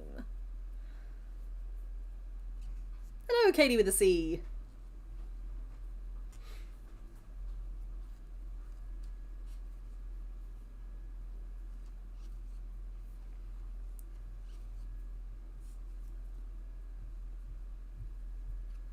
You donated the brains and bones to Mr. Bones. Yeah, please don't feel like you have to do that. What? He has plenty of brains and bones already. None of your concern, my love.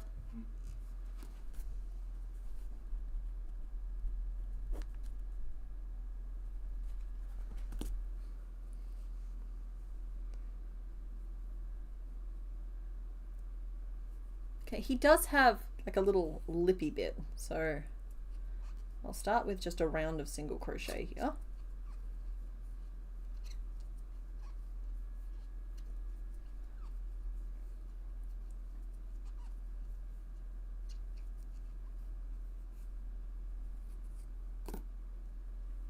Okay, and then that'll flatten and be the tip of the nose.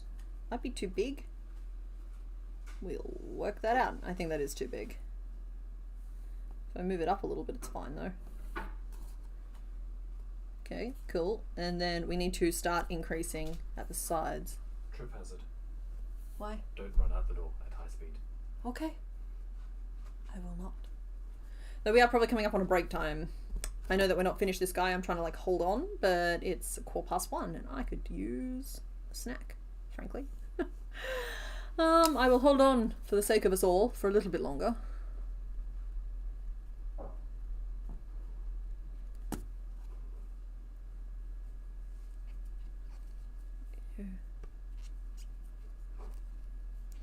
Yeah, he's always telling me not to flee.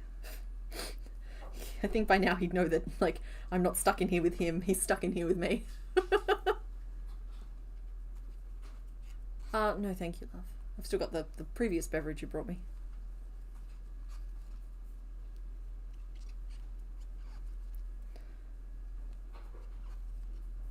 Okay, so it's going to flare that mouth out a little bit.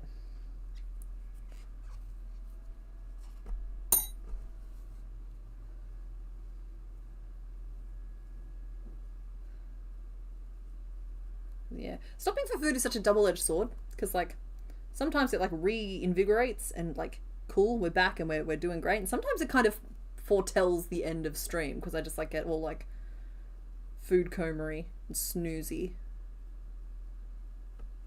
So I'm not quite ready to take that risk just yet. 24, 5, let's 10 around.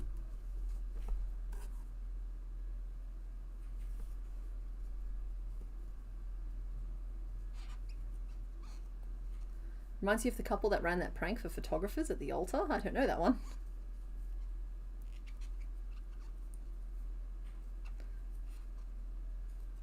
Two and three. Said it has been a couple of quite intensive crochet days. I've got another couple of those to go. So today was a good day to choose to tackle a complicated one. Oh, right, that he held a sign behind himself that read "Help me," and she held a sign that said he's fine. Yeah, I don't know, I had mixed feelings about that one there. I think I just overly romanticized the notion of weddings, and I think I might just be overly sensitive. But that is a joke that she was clearly in on if she had a sign as well. But that joke would hurt my feelings. It's like, fine, if you don't want to be here. Yeah.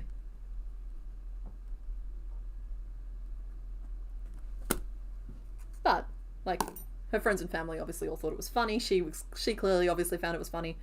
Sorry, just to clarify, I did see something about that one there now that you've reminded me about it. You named your first Feraligatr Waterzard?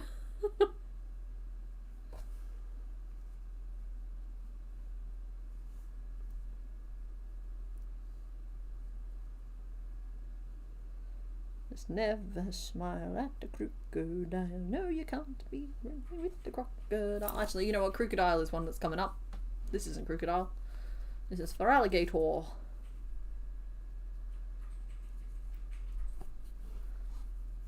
Finally got the first row of black on Foxy's ears. Yay! Oof. Had to frog it 5 times. That's rough. Kath, I can only suggest more stitch markers without more information. Hydrazard.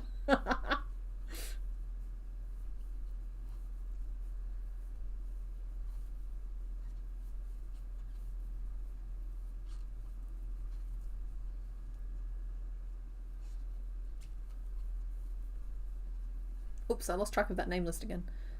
Yeah, Sandile and Crocodile are fun. I actually really like their designs. I think they're just cute little guys.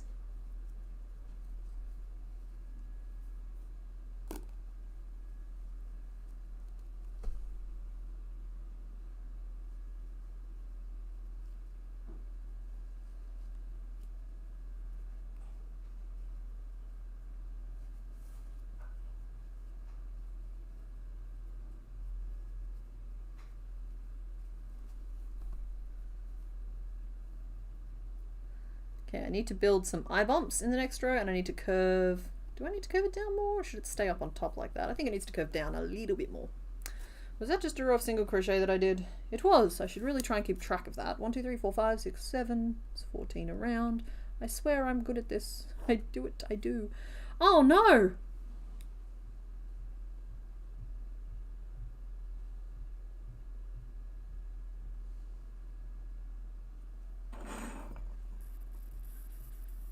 I'm okay.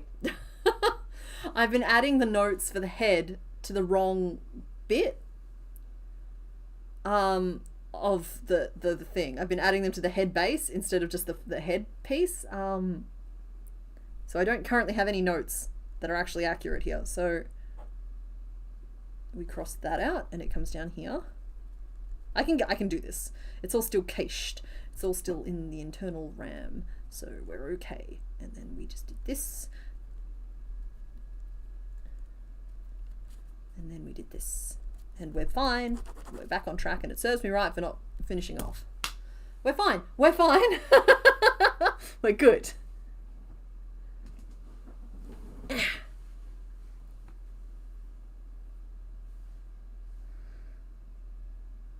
Maybe it's break time now. Maybe. All right. Yeah, guys, I'm going to go for like a little 5 or 10er. I can't even really give you guys a poll to do because we're sort of in the middle of a bunch of stuff. But I will put the break... Sorry? A poll about what people are currently doing while watching the stream. That's not a poll. That's just a question. Yeah, question. Are you currently crocheting or are you having lunch? Are you looking after other people that need to be looked after? Eating.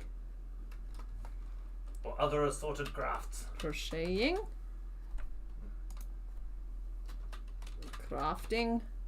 If you missed one, it was caring for someone else, like looking after children or like other people, and like generalizing them, or potentially working. Oh, just so many of these are all of the above. Potentially, they have all of the above. Working. What do? Yeah, just what do. No, there might be people who join while I'm on break. What you do? What you do now? Question mark? Question mark? Option 4, staring into the void. That's fine. I'll be back. I'll be back very soon. That was preemptive. I'll be back very soon. Okay? I'll see you soon.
Hello. Had to wait for LeChonk to finish his journey up the screen. He is our boy after all. Thank you all for bearing with me. I feel better now.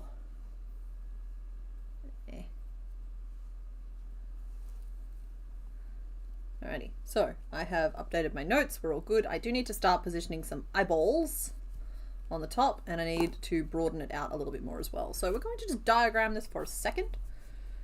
So we are 14 around, and it's 1, 2, 3 up to the side. 1, 2, 3 up to the other side, but it doesn't look quite like that.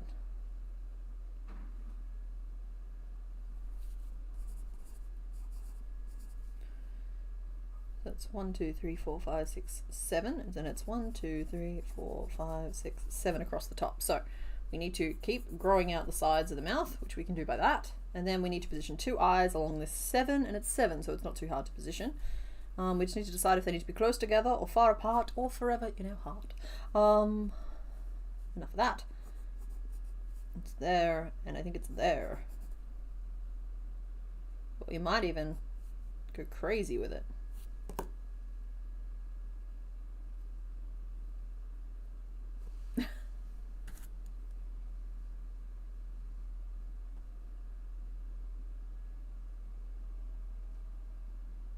Miso soup. I don't know. I guess it's because I don't really like fishy flavored things, and to me miso is very fishy flavored, and I haven't had it since I was about 15 or 16, but I don't know, it just never really hit with me, which was a bit rough because I went on exchange to Japan in high school. It was only for about, what was close to 3 weeks, but like I had a host family over there, and yeah, it was a thing that happened, and it's like, eating miso soup probably would have made that whole thing a lot easier.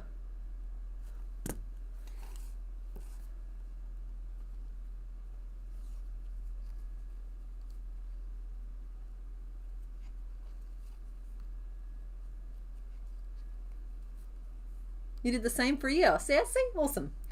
I think that it's a really good way of just like immersing yourself in a culture, just really experiencing it. I think it's hard to experience things from a visitor standpoint, but once you're there and you're like living with a host family, it's like a very different, very much more immersive look at how things go. Because like my host family, I don't know, they never seemed to sleep. and yeah, I mean, they were nice people, I think. I think my unsurety is purely because of my grasp of the language. I'm still not really sure what happened in some points, but yeah, it was a thing that I did. I had a thing in high school about like, even though things made me really, really uncomfortable, I made it a point to do a lot of them anyway, so I didn't like miss out on experiences, even though I wasn't necessarily excited about them, if that makes sense. So like, I survived a lot of things that should have been treats, if that makes any sense to anybody. But I'm still glad that I did them, because like, I don't have regrets about it, you know? It's like, I'm someone who struggles to talk to people I don't know in my own, like my natural language, which is English.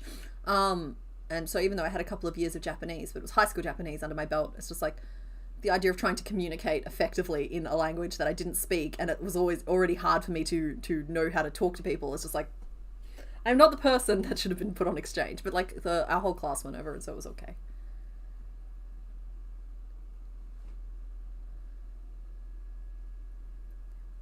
Japanese sign language. Ah. Your food crates were stamped with rejected by the US prison system? No! Oh, that's in the Navy. That makes more sense. That's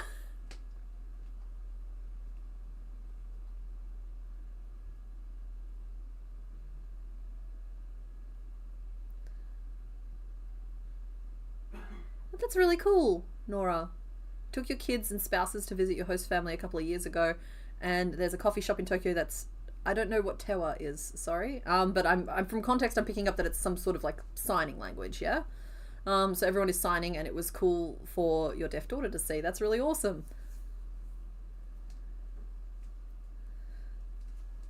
I actually think being rejected by the prison system is way worse than being rejected by the army.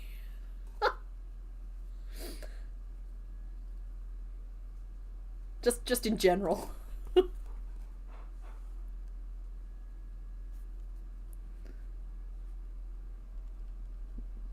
3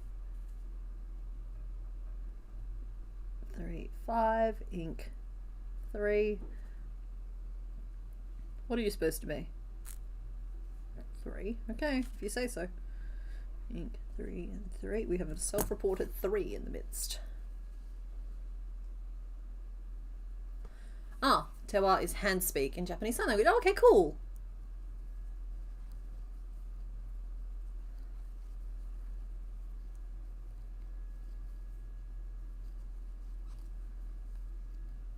Because I do think that sign language can be a little bit of a missed opportunity worldwide. Just like we had this opportunity for it to be a language that we all could kind of communicate in, but instead different regions have different forms of it, I guess. Still very, very cool. Your kids were both born in Okinawa. That's awesome.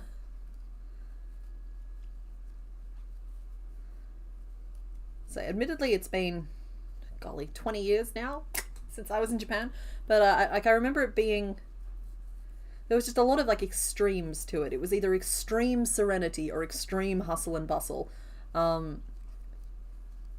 Everything seemed to be up and down steps, and we were constantly eating, but never, you know what I mean? It's just like the meals were massive, and the people were very friendly.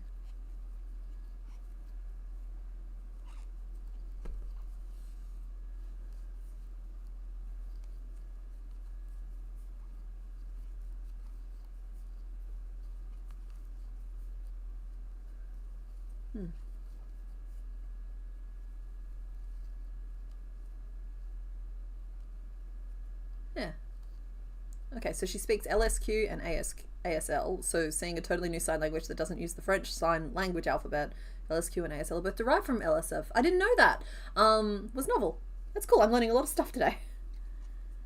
There's a reason they're referenced to as the chair force. Don't get me wrong, I have mad respect, but they do the job extremely well, but come on, they could suffer with the rest of us.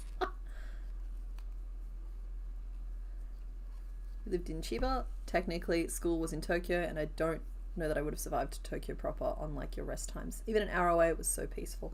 Yeah, my school has like a sister school, or like my hometown has like a sister city, that's what they're called. Sagito in Japan, which is technically a separate city to Tokyo, but they've kind of like grown and been absorbed, or they had back then. I'm assuming it's still the same thing now. So we were in that kind of general area. My host family had a house out amongst where there was a little bit more space around. It was nice. It was nice.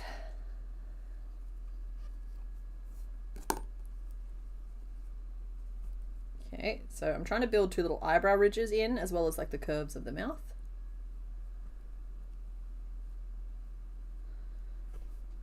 And I must be running out of space to do it in.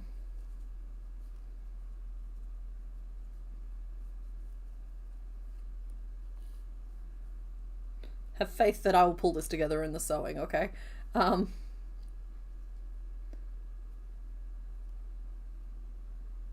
Okay.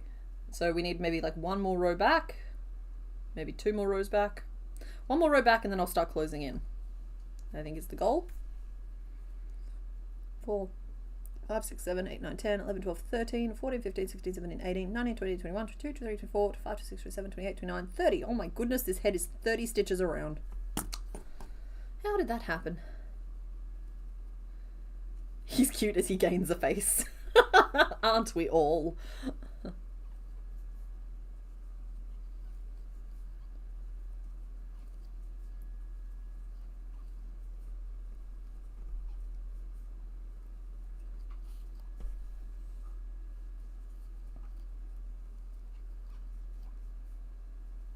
Sorry, I'm very interested in all the conversations happening in chat at the moment.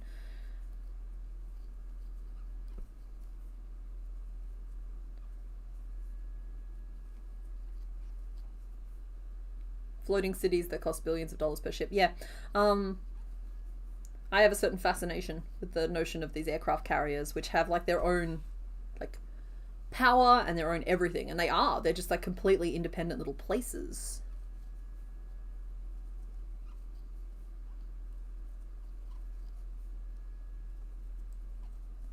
Okay, and around we go, all 30 stitches of it.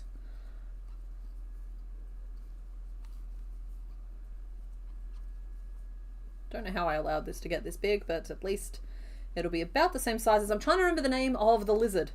I know it's septile at one point.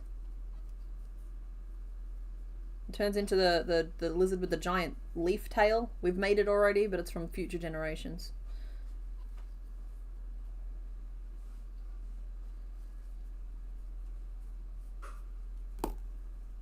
Okay, there we go.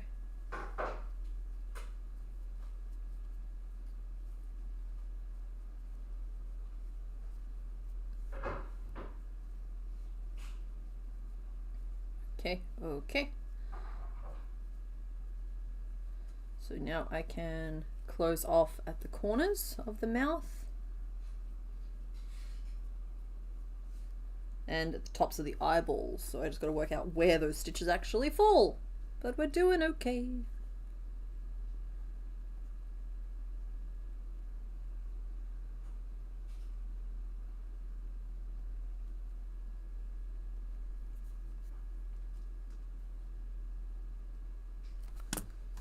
Go.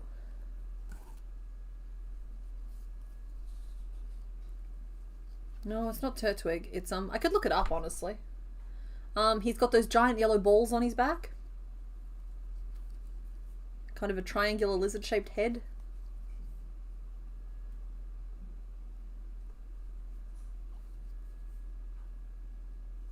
Groivel?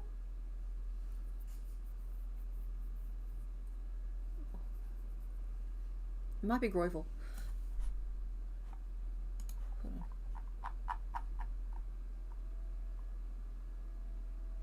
No, it's Septile.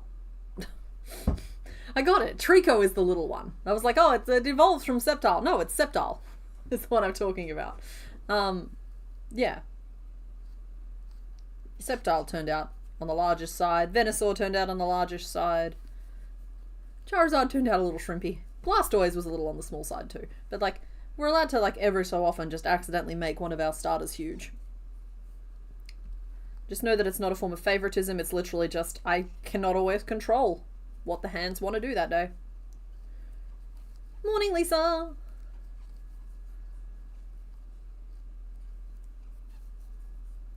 You just worked out what went wrong with your Foxy. You're trying to do invisible decrease the first time and your decrease stitches look different and you weren't reading them right. Oh, that'll do it. Yeah.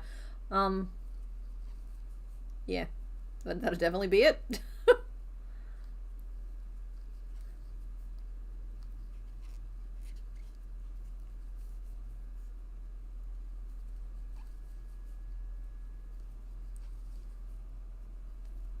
Two, three. In fact, I don't think that Septile doesn't have a name. Oh, okay, we're coming up on the final 13 minutes that we're going to spend on this guy today, because I don't want to like carry on for longer than the 3-hour limit. So we will get the name poll started.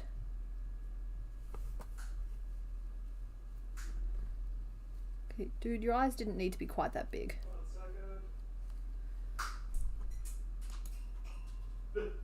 Oh, I didn't close off the previous poll. Sorry, folks.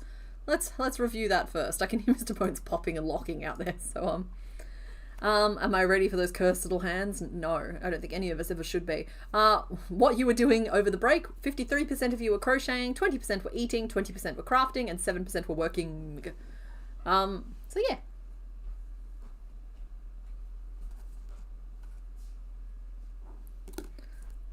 My love, there is no need to panic. Everything is gonna be fine.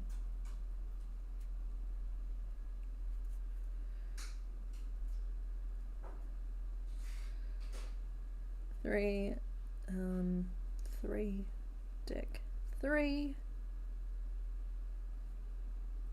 single, deck 3, 2. Just closing off again. Alright, let's start this poll. I'm going to adjust the spelling of Gator Boy to make it correct, alright? I'm sure everybody's fine with that. Feraligatr. No, it's got a K in it. Govich.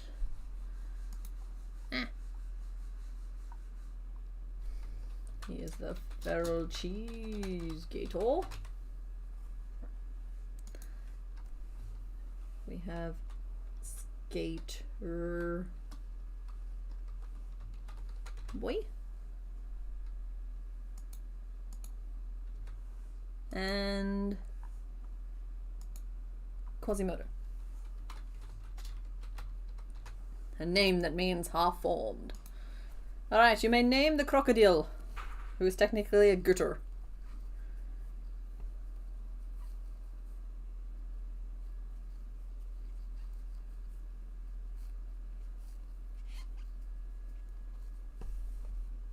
That's one. And we'll close off again. Round and around and around and around the stitches go.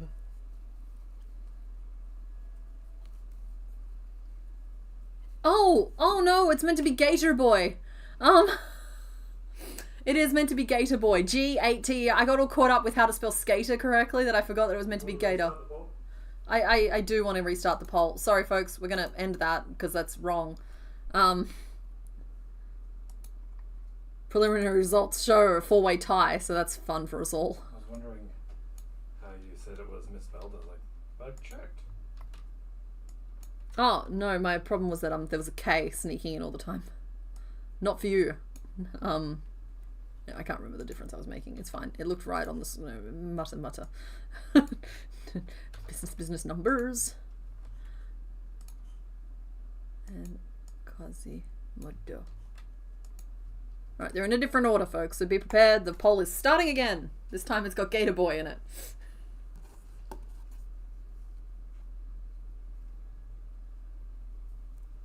I'll go for a sec so I don't change the result. No, people want you to change the result, I think. Mr. Bones has been crafting.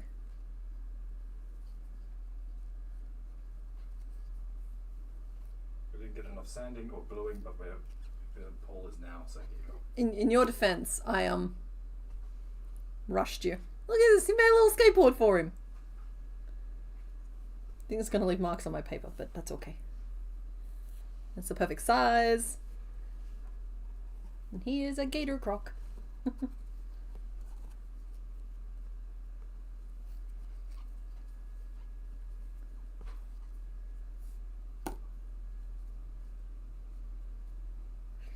So I did give him some acrylic paint markers out there to decorate it with, but it didn't dry in time. So sorry, that's my fault.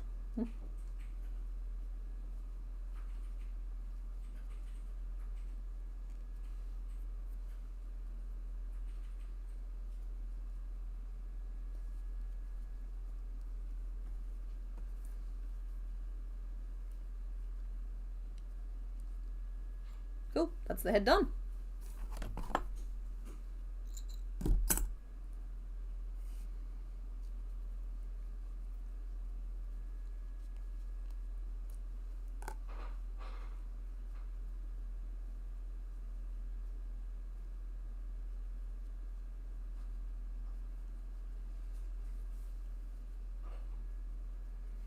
That goes here, and I'll pin it on with white pins so it looks like he's got some little teeth happening.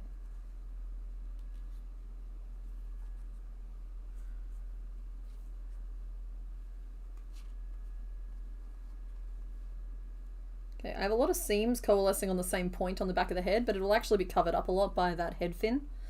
So I'm not overly worried about it at this point.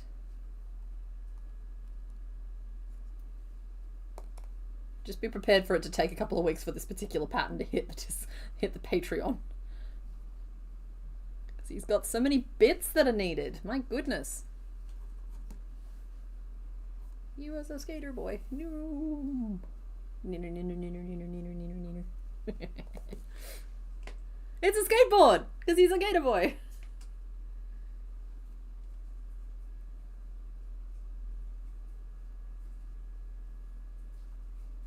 I'm afraid Venusaur is not within reach. He is in a massive tub under one of my desks.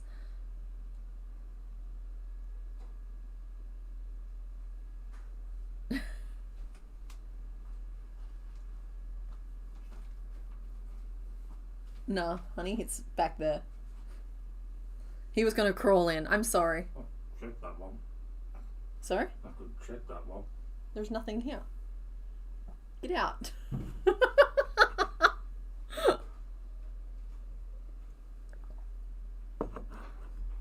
Okay. We have time for one more piece, I think. And I think that there has been a call for it to be the arms. Because he's got creepy little nasty fingers. And none of us want this. So we're just going to do it together. Because currently he's armless. But he has arms in his heart.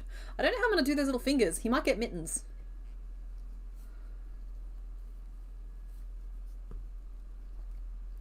Because like my usual chunky fingers will not work in this scenario.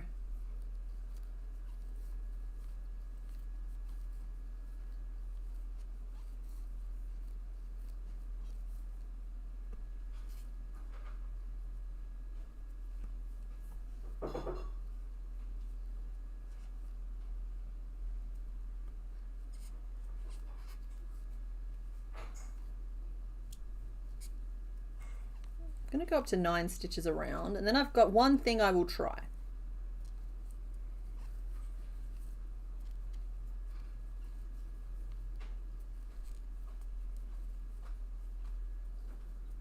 Speaking of craftiness, and me being amazing. You are amazing. You know, I haven't seen any pictures where his fingers are separated, which means that he might just have 4 fingers like a mitt, with a black line going over it. Yeah. I mean, that could just totally be canon. You could just do a mitt with 3 black lines. Admit it. I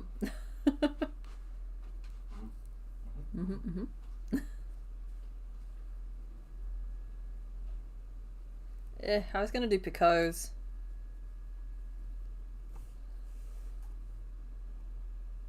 But now I'm not going to. I might just stitch some little white triangles on or something at the end.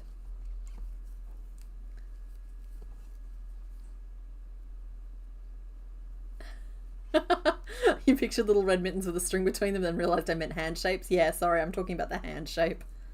I've done it to a number of them now where you can just like stitch the fingers on afterwards. Where possible, I do try and include claw details. Like for the feet, I'll include a claw detail. For these ones here, I can just like stitch on the little white triangles and it'll make them fit better. So it will happen. It just won't be quite what the original artist might have intended.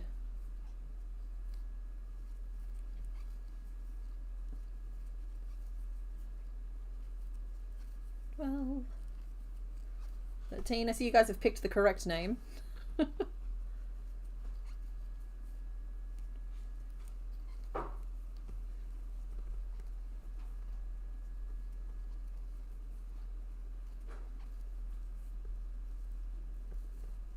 I'm tempted to do a little like thumb thing that's part of the mitten.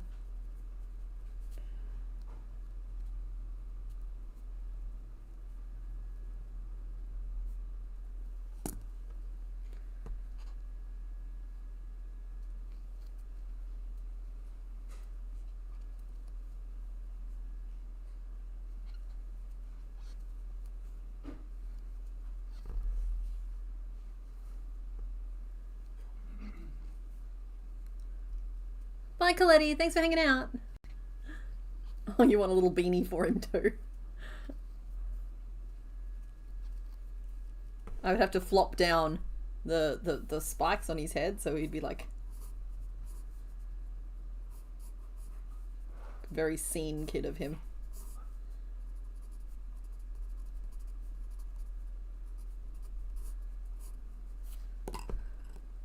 And of course, he's the kind with the pom-pom. It'll be a simple Pokemon, for sure. But I'm thinking that I will offer you the choice of us continuing to make the Gator or working on a different one, and I'm honestly fine either way.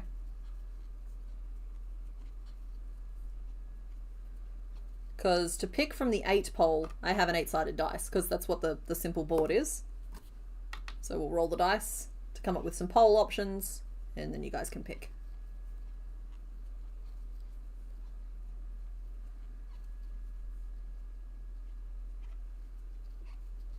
Okay, so that was, I should stop and write this down. That was a treble and 8 single crochet, and then 9 single crochet times 2 so far.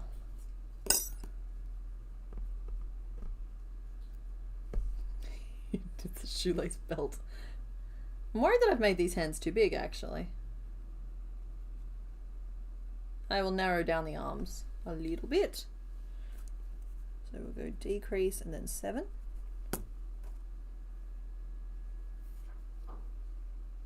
Well, I was thinking about this, because like, obviously we've just named this guy Gator Boy, right? And now all my brain is doing is like, he was a croconaw. He said, oh hell no. I was like, that's very Australian because of the yeah no thing. And Dundee was a little Australian name for the little totodile too. So yeah, no. It's not funny. It's just what my brain's currently doing.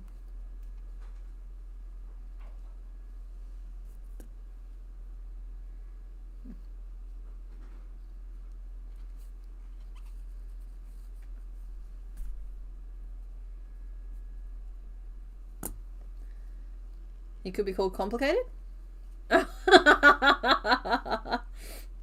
Ah, yes. Well, why'd we have to go make him so complicated? Yeah, nah, yeah? Nah, yeah, no. I see you speak the language. You went to call him see you later boy. Oh, that's very funny. Particularly as I would have to read them out of order. So it'd be Dundee the Totodile, See You Later Boy the Croconaw, and Gator Boy the Feraligatr.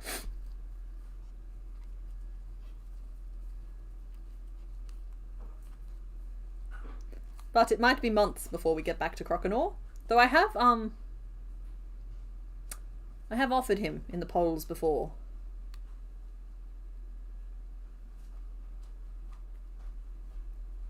I think I just went around.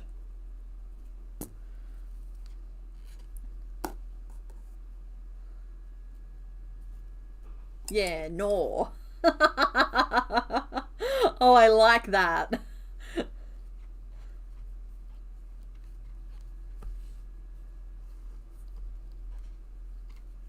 Yeah, no, the croconaw.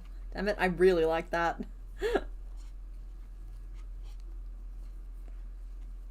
You're so good at this. Tell you what, we have a bunch of Pokemon we haven't named yet. Do you want one of those to chew on? Here we go. I'm trying to pick one from Gen 2. Okay, we haven't named Ledian or Spinarak. So those are some buggy ones if you have any good ideas. It's kind of like when it comes to filling in the backfill, I won't necessarily put it to a poll. If a good name comes up, I'll just take it and run with it. We've honestly named a lot of the ones though, other than that. Ledian and Spinarak. Blossom still needs a name. Azumarill still needs a name. Politoed still hasn't got a name.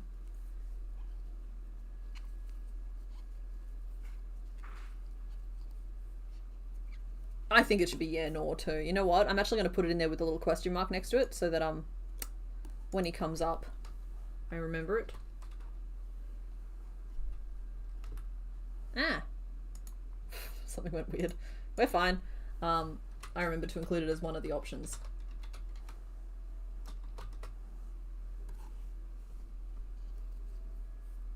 Azumarill has been named Gumball.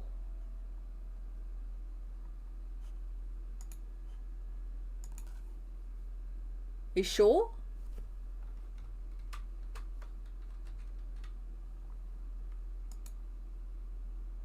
Because we have Gummy Bear. I mean, I believe you, but I don't remember doing that.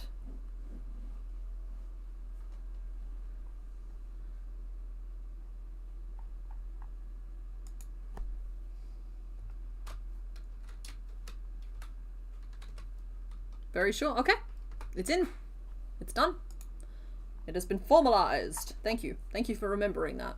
Now I'm worried about anyone else we've named and I've forgotten.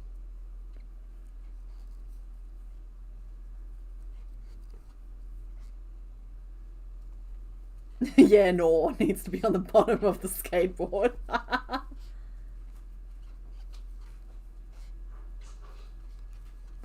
We named Azumarill when I did Marill. Awesome. Oh, honey, I don't know if I want to fume the room out that badly. Also, safety first. Oh, is it done? It's still a bit wet. Oh, he made him a wee little helmet, but has a fin on top. If you pass me his head for a sec, I'll put it on.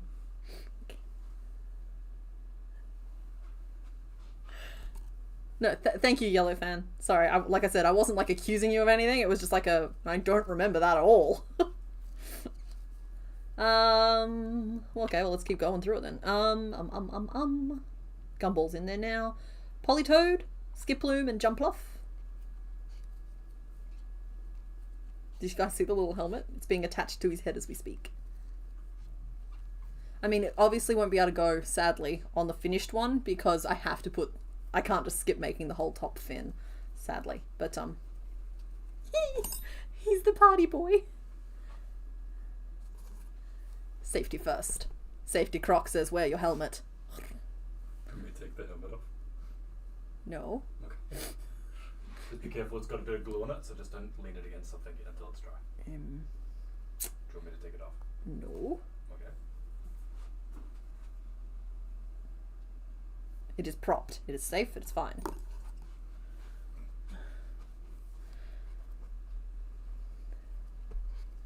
Did the Poliwag line have a set of names? They did. It's weird because I feel like we named Politoed because like we had they were polystyrene, polyester, and it wasn't polyurethane, but it was like in that vibe. Where are my polys at?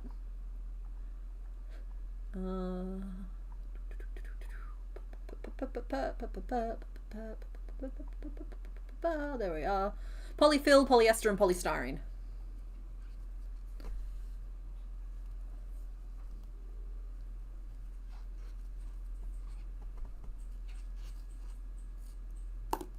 Okay. Murder mitten. Yeah, so this arm will obviously get some squares later in the process, but for now...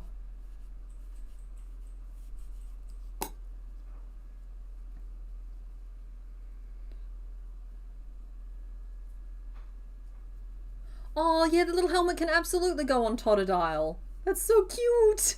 Because he doesn't have a fin on top of his head yet.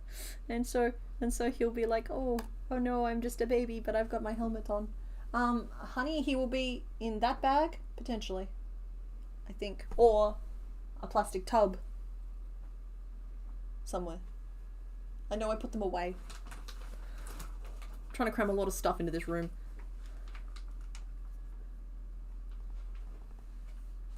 He was a skater croc. Excellent, excellent, excellent. I need to start writing down how many rows I'm doing of things before... You found him? Okay. 4, 5, 6.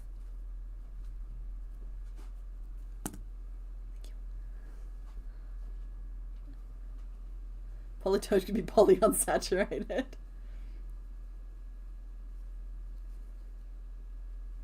Polygon for Politoad. Out of curiosity, do I list their names in your notes by Pokemon number or alphabetically? I have an Excel... Well, sorry, it's not actually Excel. I've got a Google Sheet. It has all of the Pokemon listed and their Pokemon number, and then it's got whether I've made them yet or not. It's got what gen they belong to. It's got their typing for the first few gens anyway, and then I've got a little space where I put their name as well, so I can filter by all those things. So like sometimes I'll filter just by ones that I've made and by the gen, and then I can tell you the list of Gen 2s. Hang on, I'll do that right now. Gen 2s that we have made, but the name is blank. And I have a list here. So they are Ledian, Spinnerack, Blossom, Polytoad, Skiploom, Jumpluff, Sunflora, Quagsire, Espeon, Umbreon, Girafarig, Heracross, Remoraid, Houndour, and Raikou. So basically all the ones that came up in the Soul Silver run, that's the Gen 2 ones that we've already made. So this has been crucial to keeping me on, like, aware of everything that's going on. And I also have a summary tab that looks at all of that information and then tells me percentages and stuff. Like, we're 100% of the way through Gen 1, 54% of the way, or 55 now, percent of the way through Gen 2. Look at the little man.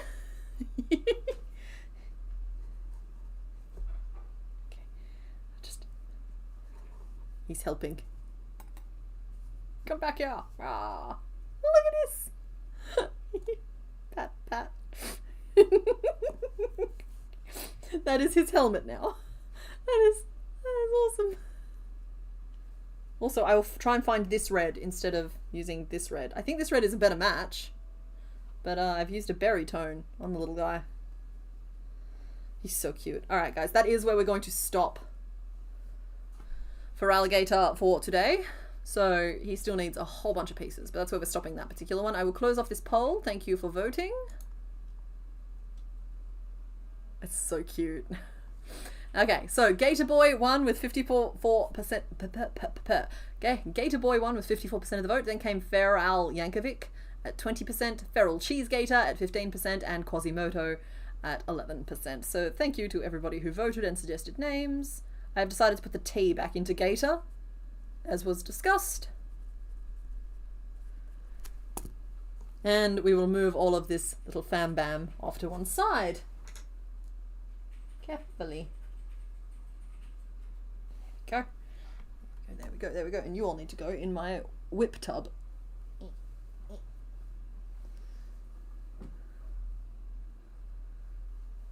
There we go. Alright, cool. All ready for me to work on. The other two legendary beasts plus Steelix are the other potentially tough Pokemon in this gen, in your opinion anyway? Yeah, I found about a dozen that are a bit complicated. So, alright. Here's what we're going to do next. Rather than picking another one from the hard board, because frankly they're all a little bit hard and I don't feel like it, we're going to pick one from the Just One More board. Let's get Feraligatr further out of the way. You can keep me company up here. Hey buddy. Nope. Hey buddy, you're over here. So as you can see here, I've picked out 8 of the basic Pokemon to put on this list. Now how are we going to pick which 4 we're going to make? I'm going to roll a dice. So adding to our poll here, so you'll get to pick from these options. I suggest you not actually pick them until they're back up on the screen. But we've got number 5, number 5, number 6, number 6. I'm not good at rolling this. A 7.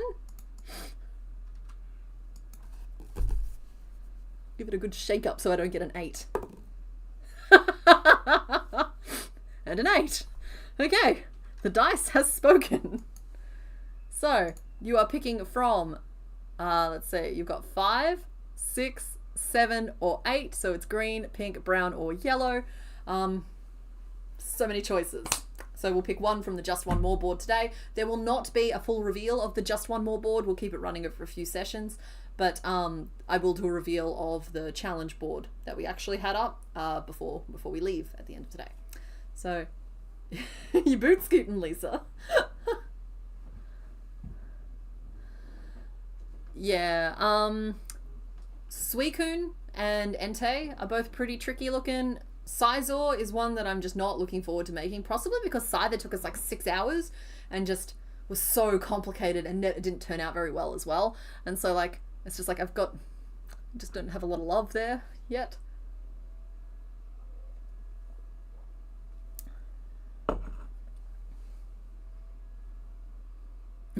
The dice gods were the last 4 only, and it's even funny because they happened in order. It was 5, 5, 6, 6, 7, and then 8. And I tried, okay?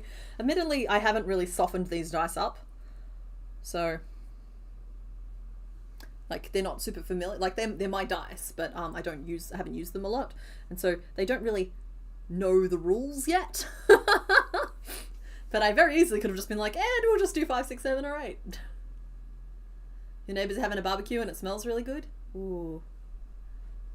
Do you have like an animal you could accidentally let out and then you can go and collect it from their house and just be like, oh, hey, that smells nice, and see if they go, oh yeah, sure, come and eat some?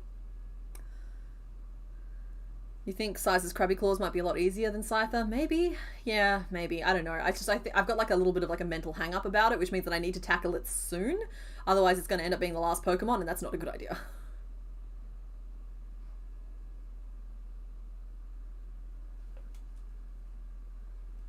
Five is calling to you. You want 5 to be picked. How close is it? Oh, not close at all. Guys, you pretty much made your choice unless 50 more people show up and vote for something else. But I'll leave it open for another minute. Yeah, I will just sort myself out a little bit. Out of curiosity. It rolled another 6. And another 5. And then a 3. Okay, so it can land on the lower numbers. It just takes a bit.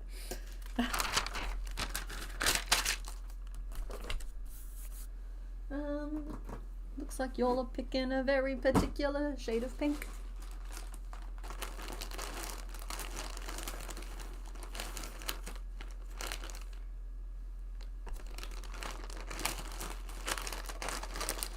I might have to go rummaging.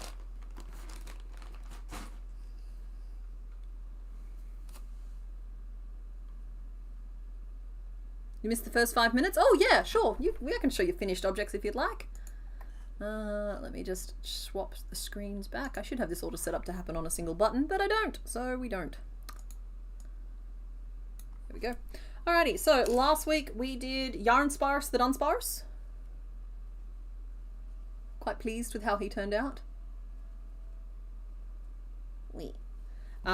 And we have this little slug bunny here. He was Sriracha, the Slugma, and he has business mode and party mode. And he's very cute. He can ride the Dunsparce into battle. Yeah, y'all are voting for the pink one.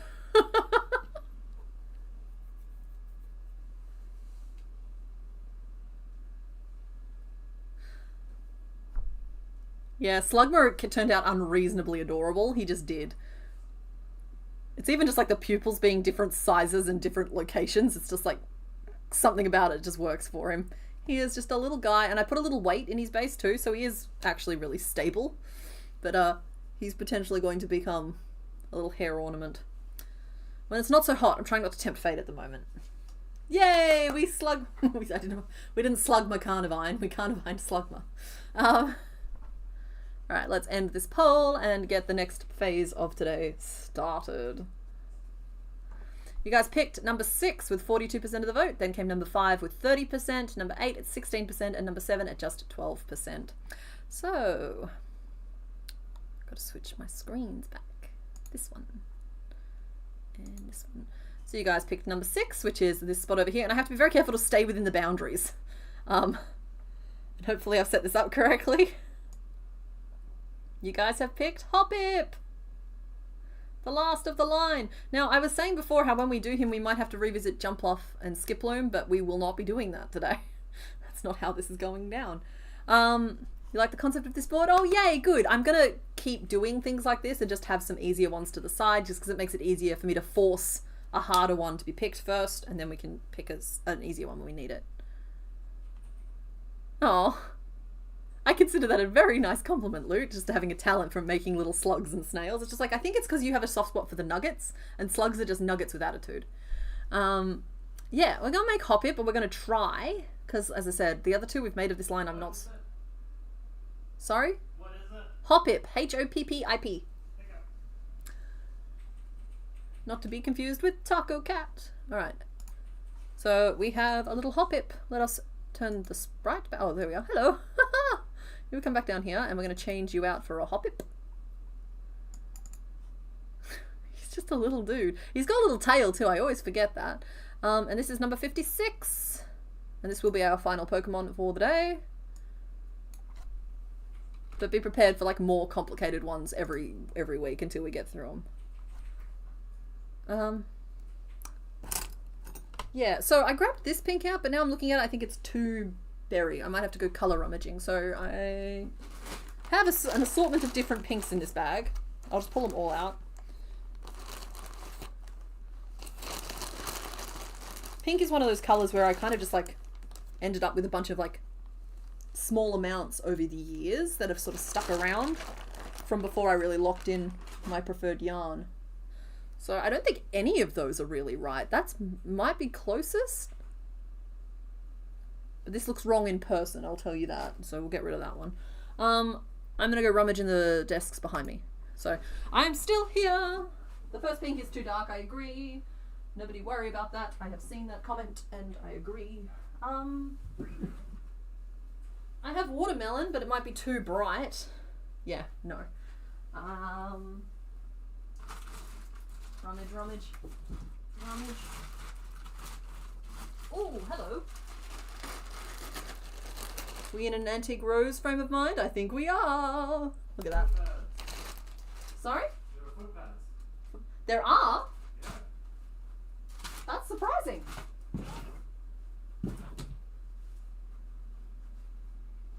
And we're gonna need... No, we'll use the sorbet for that. Oh, we need green. Alright, folks. Acid or lime? Lime. I love being able to just hold it up underneath the sprite. It's definitely lime. Okay, okay, okay. And we're back. And we're back. Let me just pack these away.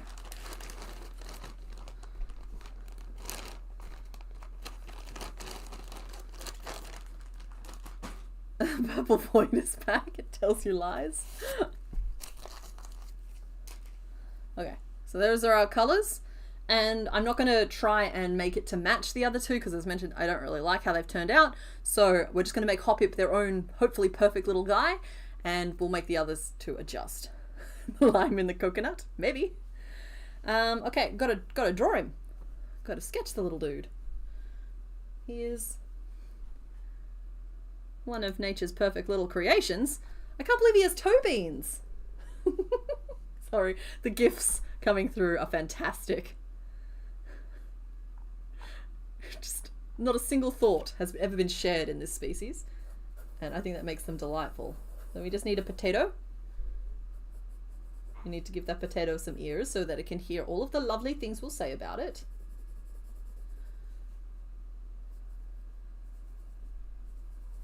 And just vibing. Got some little arms on the front. And it's got some full-sized feet, really. The sprite is kind of in like a jumping pose, but a lot of the reference images are kind of in a standing pose, and I don't know how we're going to deal with that just yet. And got a little tail, and then he's got his little piggy tails on top. So yeah, I'm thinking I'm going to put him on like all fours, kind of, but with his toe beans facing the back. Just because I think that that's a more accurate representation of what he is.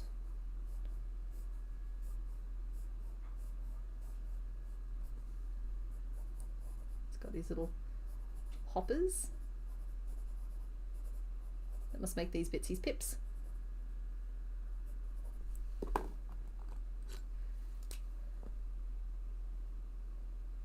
we go.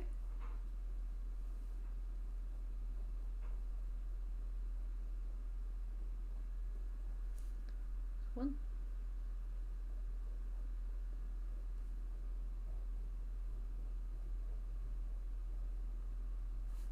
Two.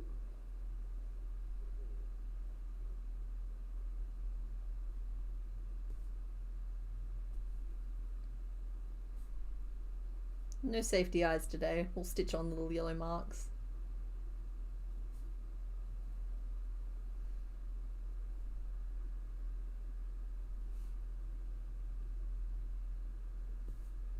And while I think he could pretty easily be made all in one piece, I'm not going to do that. I want to make him about this big, and I want to give him separate arms and legs so that I can make sure that positioning is really, really nice. So for him, we will do a body potato.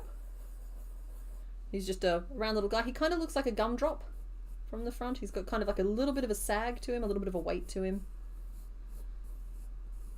So I will try and incorporate that. I sometimes have like mixed results with doing stuff like that. Then the ears will just be these triangular pieces, potentially with brown or black just sort of stitched onto them. Little triangle pyramids. We'll do little round discs for feet. We have the toe beans on them. Are the toe beans the same colour as the eyes, you guys reckon? Patoo of the sky! The sky tato!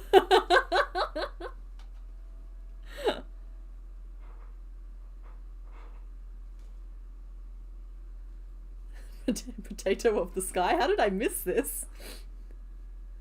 Mary Poppip. Yeah, he definitely gives slime vibes, for sure. And then like 2 little arms, and then his tail isn't very long either, it's just a little nub of a thing. So assuming that tail is 5 stitches around, because I'm not going smaller than that, and it has to fit approximately there, that means that across it's 2 stitches, 4, 6, 8. Okay, so the body's going to be about 16 stitches around, so we'll do 18. We'll call it 18. Mary Poppip is very cute. Alright, so I'm going to try not to cover the sketch, but I'm much more comfortable working with my hands here rather than here, so I may not have a choice. Hop, pip. Pink.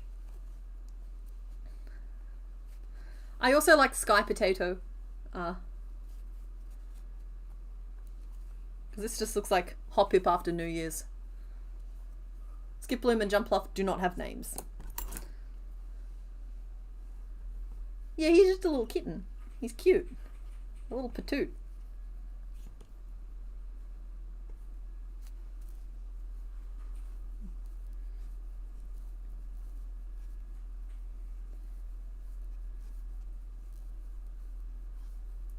So I'll go 6 and then 12, but then I'll go 15 and 18, and that should give him that little bit of a sag. I'll stay at 18 for a bit, and then I'll close off just normally with lots of 6, which should give him like a slightly more curved top than bottom, giving him that little bit of weight.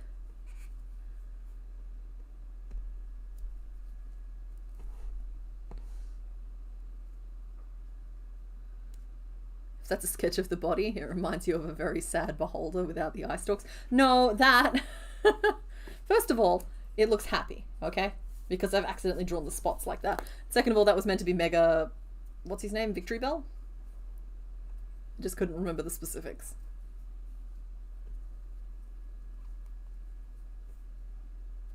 It might be hard to name the others with Mary Poppip up front. That's true. We could name them Spoonful and Sugar.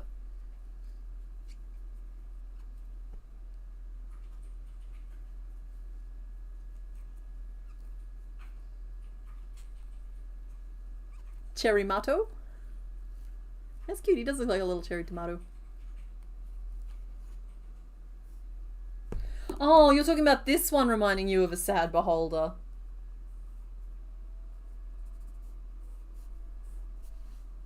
I see it. I see it. I do. You're not crazy. Mr. Bones coming through with the fonts again. No, Spoonful and Sugar were meant to be for Jump Fluff and Skip Bloom. 2, 3, 4, 5, 6, 7, 8, 9, 10, 11, 12. So the only 2 names we have currently are Mary Poppip, Cherry Mato, and Sky Potato. So we have 3. I am going to force that one in unless somebody gives me a reason not to. 6 ink, 3, 4, 12 ink. Okay.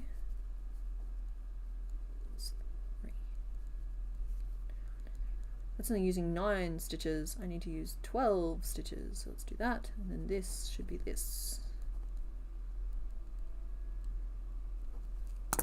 It's amazing how many patterns are literally just the same 12 rows, just sewn together in different orders.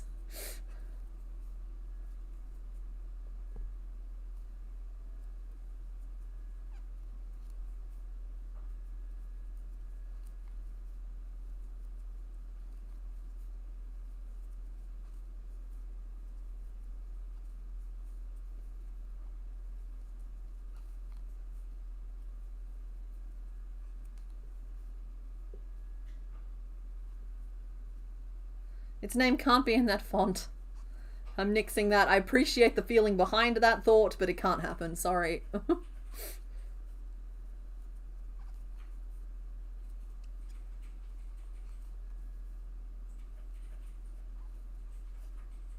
He's like a Sphinx cat. What, you think he's a little baggy wrinkle?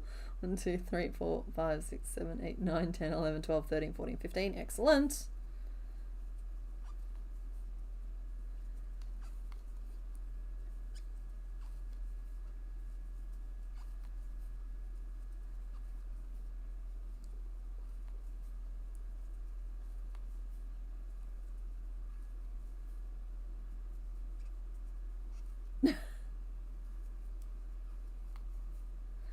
I know you could send me the characters to me via Discord, honey, but I don't want to set an unrealistic expectation that I'm going to be able to maintain that over time, because I'm not.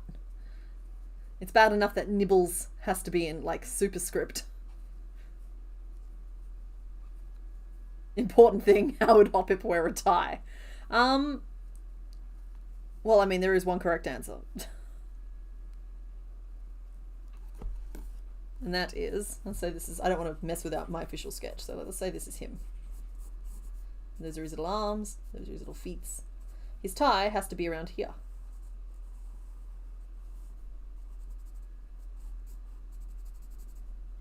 What do you guys think? Of course, then he has his bunches as well. They're spinning too fast to be seen. Sad skeleton sounds. No, don't be sad.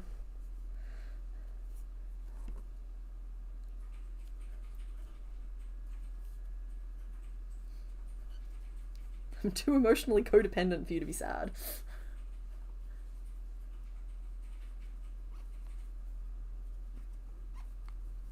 He's just gonna be a little guy. It's gonna be adorable.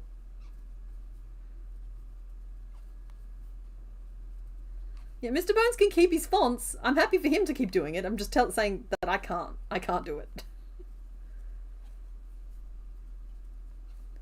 Yeah, there we go. It's just going to be a tiny little bean. And I think my main problem with Skiploom is that Skiploom turned out like this big. Whereas like, I'd be very happy to redo Skiploom as a tiny little bean.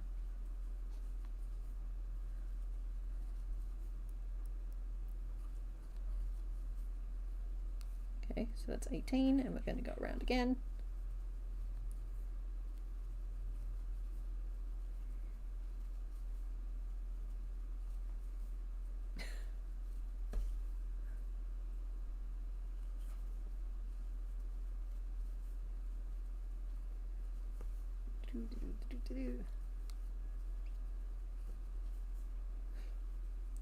Guys, why does he need a tie? He's not a business Hoppip. He's just a little potato.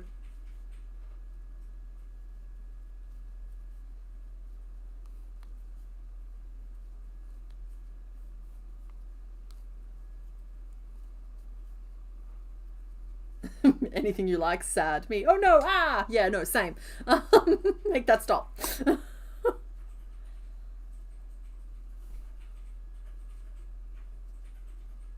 Oh, I've made him so small, I've made myself a punishment, basically. That's fine, though. At this scale, I really should have built the arms in at least, but we'll see how we go. I see some 4-stitch tubes in my future. That's a trick question. Hoppip cannot comprehend what a tie is. Yeah, not a single brain cell. Not one. He shares it with the local orange cat, and the orange cat just always seems to need it more. He works for the branch manager, Mr. Plank. He does. Oh my goodness, you're right. Nubbins, Tubbins, and Fluffins. Aw, that's really cute. I see that as like Hoppip, Skiploom, and Jumpluff. That works.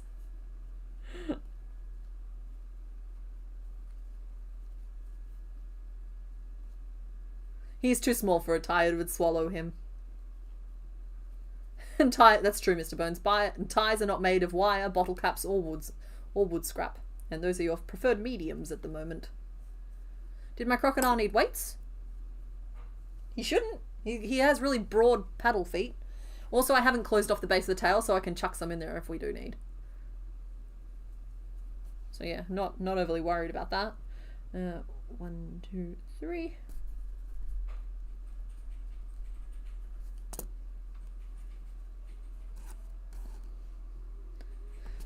I like the idea that he wears the tie kind of like a scrunchie. Like he ties it around here and like the end of it like flails up here with his other 2 bunches, because that's where the bunchy things go. So it just like flaps in the wind up there. I'm sorry, this is actually a really cute little picture. I don't think it's reading on camera very much, but it's such a little guy. Oh.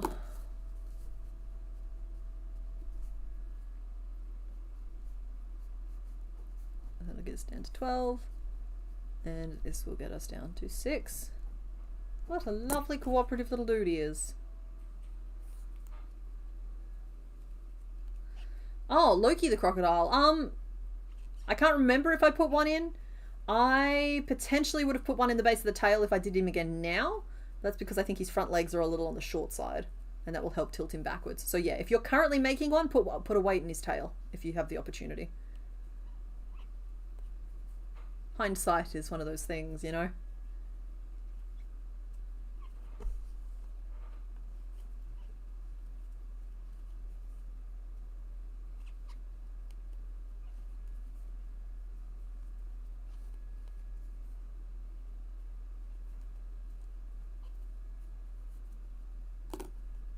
Okay.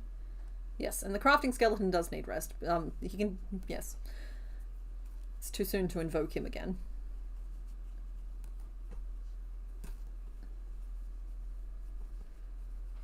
Stuff the little fellow. Could put a weight in him. Don't really want to. He's just a little bean and I love him.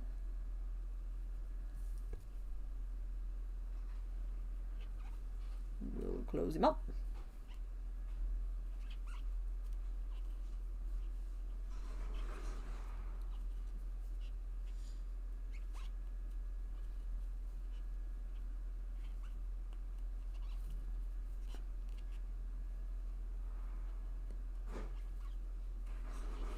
There we go, and done.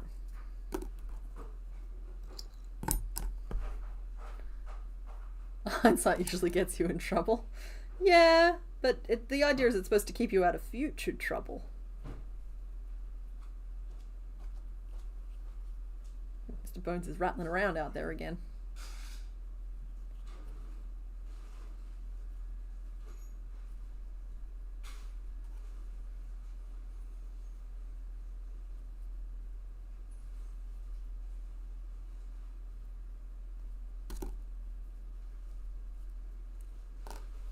He's just a little guy. Alright, I'll put 2 pins in there for now to be his eyes, so that he can watch us. Ah, sorry, I've got a tickle. We're fine. Oh, we're not fine.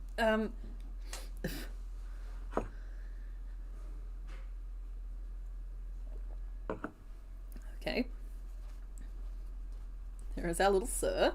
So he needs some little armies and some little leggies. Or some little feeties, anyway. And a little tail, too. What? It's pretty. What's it for? Putting up his butt. He's already closed. Okay, never mind. It would have been the right size, though. Mr. Bones has proffered a butt rock. We accept the butt rock as a token of your affection. Thank you. We must... Okay, when a handsome skeleton offers you a butt rock, you accept it, okay? It's just how that works. You like the aquarium in the background? Thank you! It's backlit by one of my working lights at the moment. I'm still going to give it a makeover.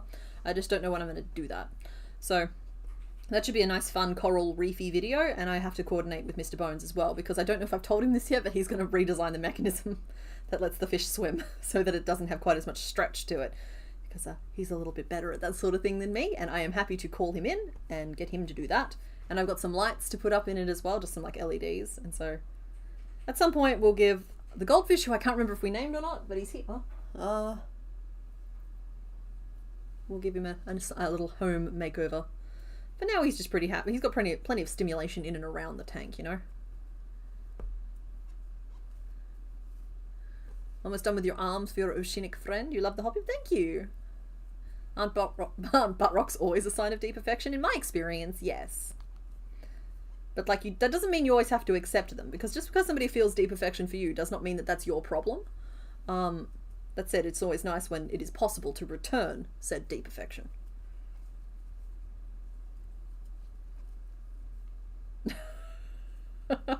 Yep, Angry Bear Ironworks, pull out. The fish needs a paw friend Guy is alone. No, he's got the starfish in the background. He does. And every so often I've been cycling through.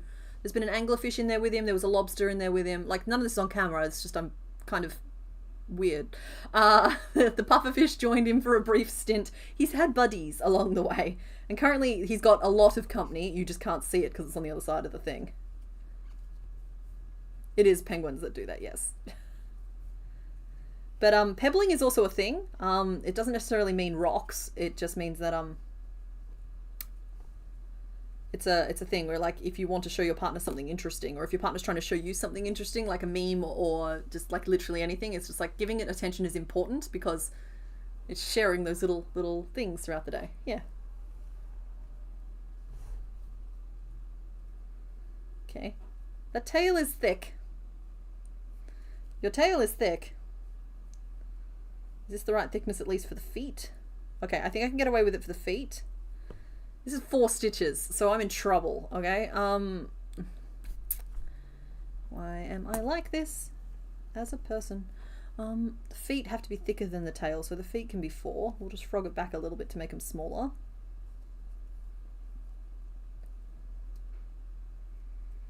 And that's better. So that's magic ring of 4 and then 2 rows of 4 single crochet. That's the feet. Should have made him slightly bigger. Megapod is the only way to keep everything in scale. No, he doesn't need to be megapoded for that. I just needed to make him slightly bigger. Why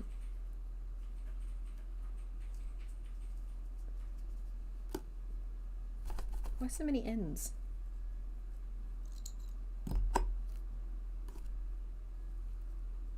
Because that's what went wrong with Skiploom. He got megapoded and I hate him.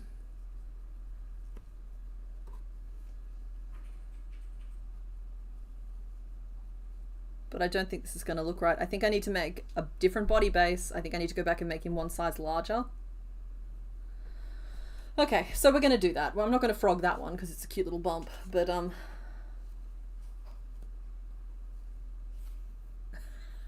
in a few very large chunks of quartz. 2 are the size of a brick and 1 is more of a tennis ball. If I ever find the right woman, you'll use that tennis ball to propose. Yeah, and then you can use 1 of the bricks if you ever wanted to. No, that's not nice.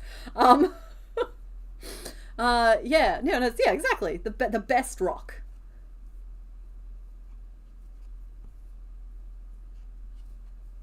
The fish is making friends. Yeah. Well, it's more that I just have a bunch of like semi-aquatic / aquatic creatures that have just like been around, and so I just shove them in the fish tank. Keeps everybody happy, and it's just like, I don't know. I'm a little bit loopy. And that's not just for the cameras. It's like, I feel bad for them, and so I want them to have friends. Yeah, current body is smaller than drawing. Does not work. New body. Because, like, if a 4-stitch tube is too small, it's too small. Sorry, if a 4-stitch tube is too big, it's too small.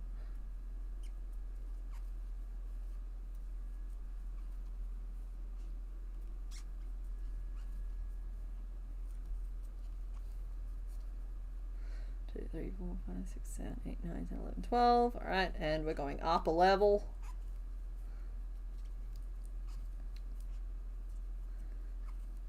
But I'm doing this in a very contained fashion. We're going up 1 level. We're not going up multiple levels. We're going up 1 level.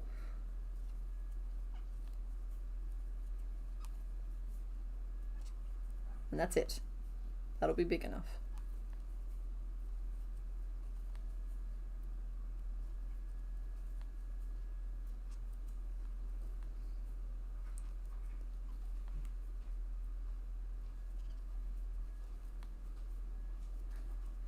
I mean, you could probably put Google eyes on it and a frown on anything and I'll respond, yeah, true, but it doesn't need to be sad. 1, 2, 3, 4, 5, 6, 7, 8, 9, 10, 11, 12, 13, 14, 15, 16, 17. Oh, little hobbit planter, that's cute. Okay, I'm just going to put a gentle cross through that and we'll write it out again. And I'm still going to do the 2 rounds, so from 18 up to 21.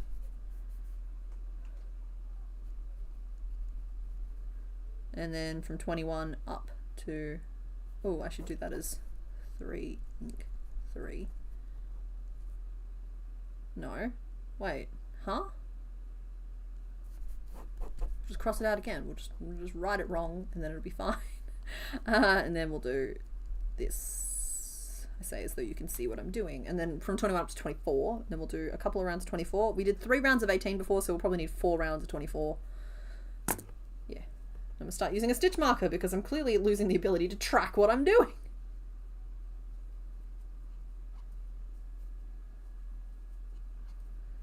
There's a trend going around where blacksmiths put googly eyes on the upper dies of their power hammers so they go nuts when in use. Yeah, you know what? I know what's funny, and that sounds funny to me.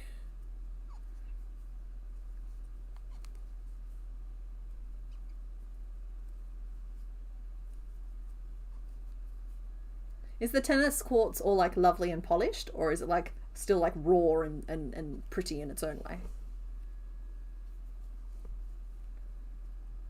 Whenever you make a small thing, you make the smallest piece first and scale from there. Yeah, no, that is the correct way to do it. That is how I would recommend people do it. So that means that I am incapable of doing it that way right now.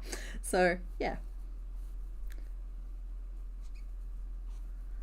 Yeah, in general, I suggest people start with the most complicated piece first, but then sometimes there is a school of thought to start with the body just so that you can attach things as you go, and that tends to be the way I go on stream.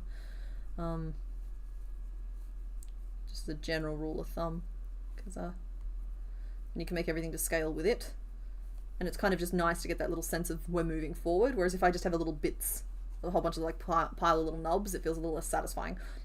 4, 5, 6, 7, 8, 9, 10, 11, 12, 13, 14, 15, 16, 18, 19, 20, 21. Excellent. I can count. I have proof.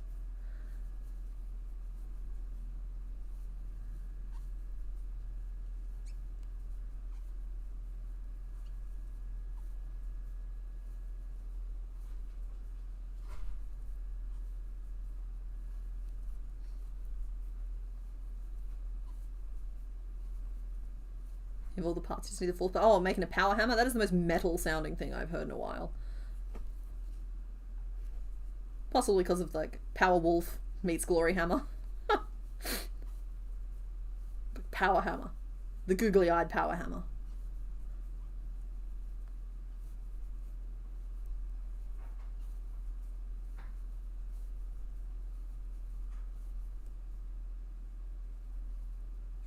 Okay. This time he's not 18 around, this time he's 24 around.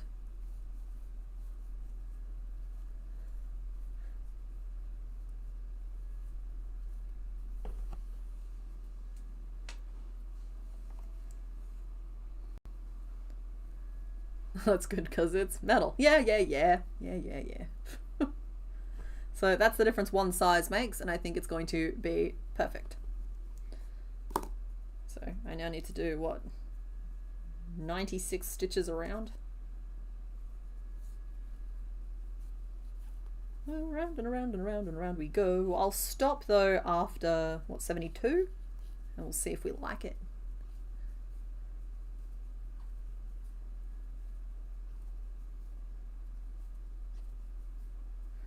Yeah. So, yeah. Yeah. Having a good day, having a good afternoon. It's like, I think I was saying this last time, it's just like I've got such a good vibe right now. I don't mean I'm putting off a good vibe, though I hope I am. It's just like, I just feel good about this year. I am stressed as all get out about this week's video because it's still in just a few too many pieces, but also not enough pieces yet.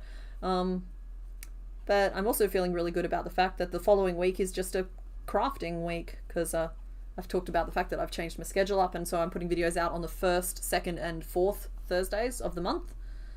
Which means next Thursday is the 3rd Thursday, and because we're ignoring the 1st of January for this month anyway. So yeah, I'm really looking forward to sinking my teeth into that longer project and just see if I like it. And if I don't like it, like having a week to just work on the project, I will review. That said, if I don't get this project finished, I don't mean the video, I mean the project itself finished tomorrow, this month might become a 1st Thursday and then the 4th and 5th Thursdays. That's just going to happen sometimes. I think googly eyes on just about anything can be really funny. But yeah, bonus points if that thing moves like these power hammers do.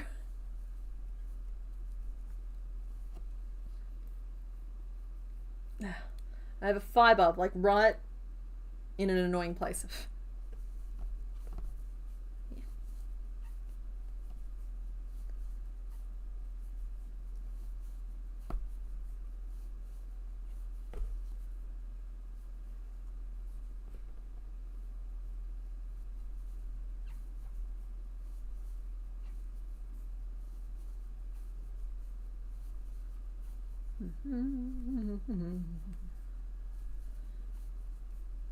Sorry, I'm nearly done. Going around and around in circles is zenning me out just a little bit too much.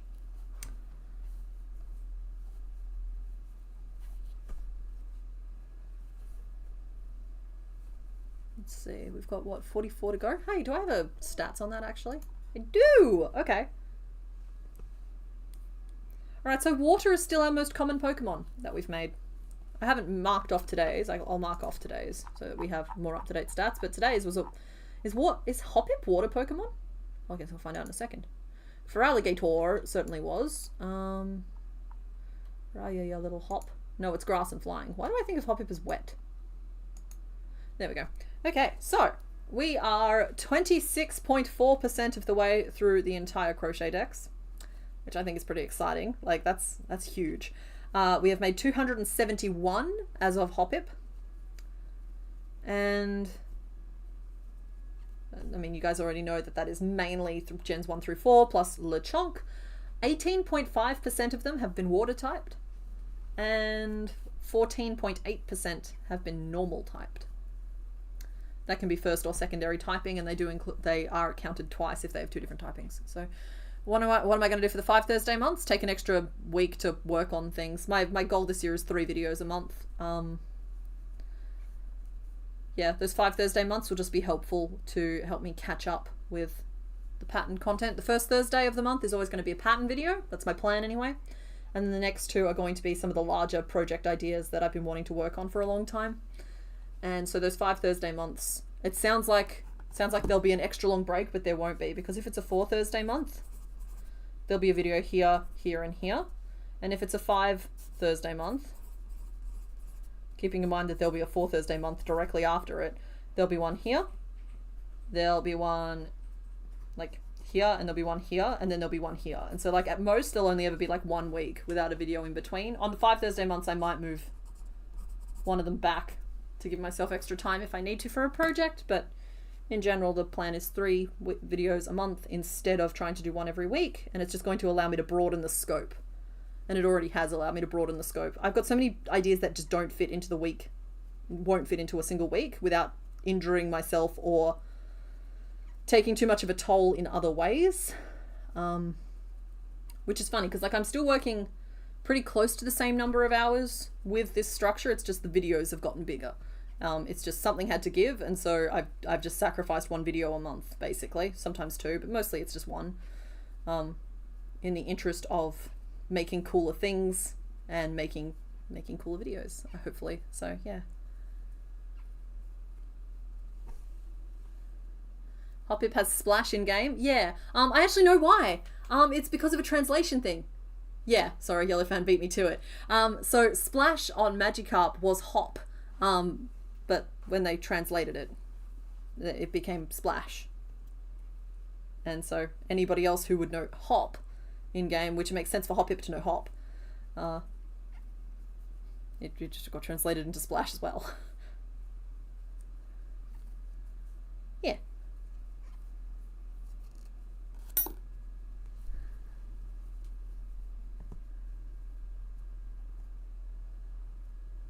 Okay, good little blobby. And now we close off, and we're nearly back to where we were 20 minutes ago. We do it like this, and then we do it like this. My handwriting has just fallen off a cliff. Do it like that.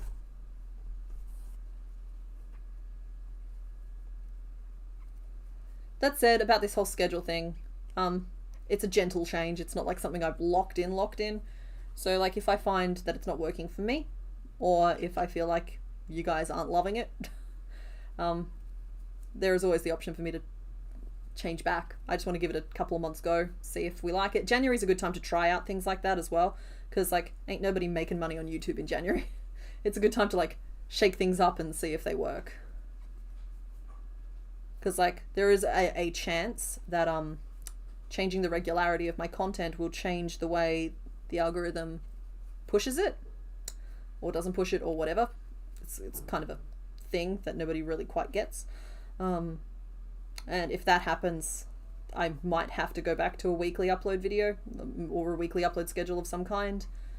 I don't know what that looks like yet though. I'm really excited right now just to being able to work on some of these things that I've been like they've been stuck in a list for 2 years.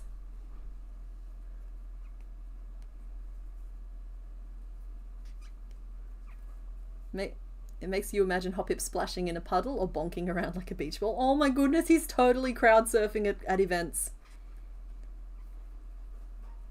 He just like holds his breath like and gets like battered around by all of the Psyducks in the crowd.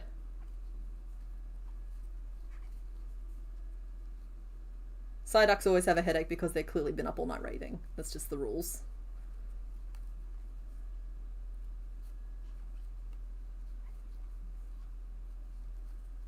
There we go.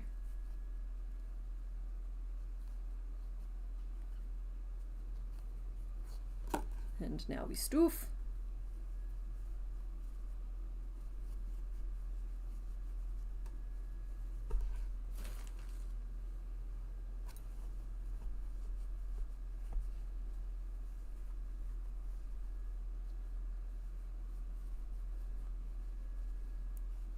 This is a much better size. This was the correct choice.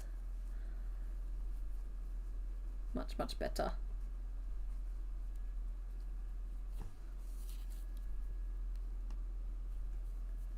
He can wear his child as a hat. Always the goal.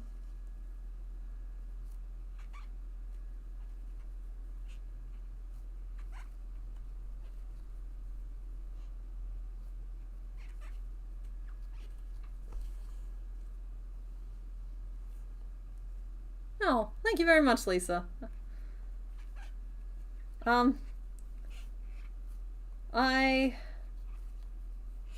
would like to add that I would not have been able to design the way I have on the fox and the raccoon, who was the Genesis thought, even like 3 or 4 years ago. So like, I don't know, I'm just interested in solving crochet and working out how to make different shapes and stuff. And so like, the entire history of my design journey pretty much is on this channel.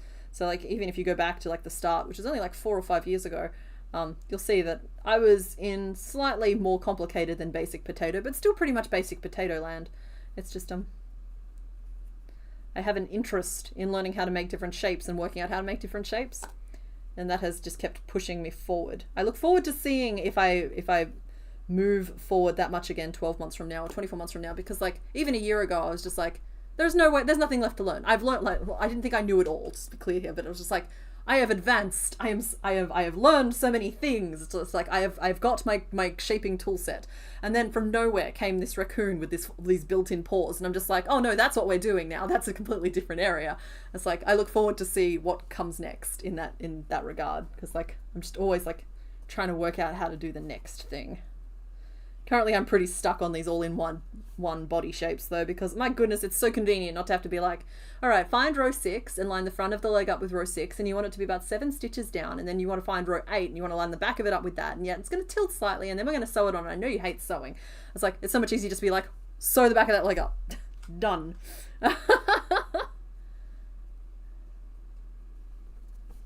Okay, so I'm going to get rid of this little guy. This is my original foot, which is now a much more appropriate size for our little guy. Good, good, good.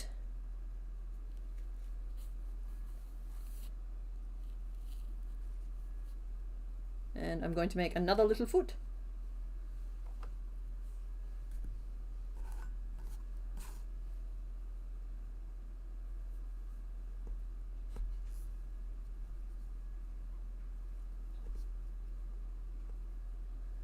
I'd imagine most of my regular watchers are also patrons. You could push out a patron notification every time you drop a video too. It might offset your algorithm.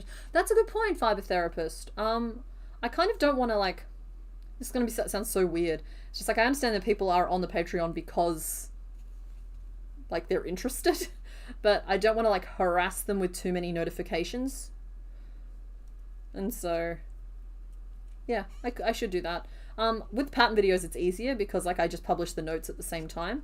And that acts like a notification. With my pattern videos, well not my pattern videos, my project videos, I endeavour to do the same thing, but often I'm a little bit behind, and I don't like just to put like an empty notification out, but maybe I should start doing that. It's a good thought. I'll consider it. If the algorithm ends up as the obstacle, maybe you could incorporate a shorter video or something, lower effort for the off week. Yeah, Loot, that's kind of the thought, I think. Look, goodness knows, I have enough patterns that need doubling. So if it turns out that like every couple of weeks you're getting like a slightly bigger ladybug or something like that, you'll know what's up. But even then, the pattern videos are terrible for the algorithm as well. It's like if you're trying to make stuff to serve the algorithm, you're doing it wrong. Yeah, you got to make stuff that your audience wants to watch, and everything else will just work itself out. Just make interesting stuff, and if you don't have an audience yet, make stuff you want to watch. It's something I would go back and do a little bit differently, but it all turned out in the pudding, I guess. Okay, so that's feet. For the arms, I can't really go smaller than that, but I reckon the arms are actually about the same size. I'll try and do a 3-stitch tube for the tail, and we'll just see how we go. Your tablet just interrupted the stream with a system update notification? Well, if it makes you feel any better, I get an email every time I stream, normally within about an hour. It's normally about an hour after I start streaming, and it's an email just being like, Complicated Streams is now live, and I'm just like, really? You think I'm live? Unfortunately, that's multiple steps down the line, figure it out later. Yeah, that is a tomorrow problem.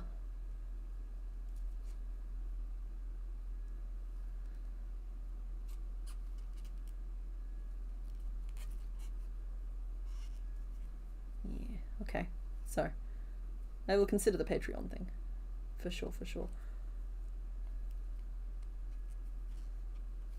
Because, like, if anything, this is better news for the patrons, because it means that you guys are going to get some really big patterns this year, hopefully. Whereas, like, honestly, the bigger ones, it's too much effort to, like, formalize them for some, like, to get them to an Etsy level. Because I feel like the patrons all already know or understand, like, the vibe of, like, this is going to be hard. Like, it does not mean that you can't do it if it's your first pattern. Because even newbies can do hard things, but like these patterns are going to be hard. They're gonna test you. They're gonna frustrate you. You know how to reach me if they do. All that kind of jazz. So, whereas like on Etsy, I've been having some bad experiences with customers recently on Etsy. I'm not a big fan of Etsy right now. I'm not a big fan of wanting to put anything into that particular platform right now. Popcorn feet, yeah. I totally could have done like little treble hands as well. The Coming Chameleon, yeah. This is still the draft. He hasn't changed form since I showed him last week. I still think the tail needs work and the head needs adjusting. But all in all, not a bad little body shape, and the legs turn out really nicely in the doubled form, which is the bit that I was really testing. So, yeah. Okay, the tail works as a tube of 3. Pretty much guaranteeing nobody ever tries to make this pattern. Right. You bought special yarn for anticipation. Mark, I'm afraid the earliest you're probably going to see it is first week of March. That's when I've got it planned for. So I'm really sorry, but that yarn might need to go into storage for a little bit. Did you end up naming your insulin pump? That's the real question here. I'm very curious to know how that all turned out. As I said before, general kind of moves a little fast for me, but I know the question was posed. You'll have an army of foxes by then. Yeah. Good. Okay. Teeny weeny little tail.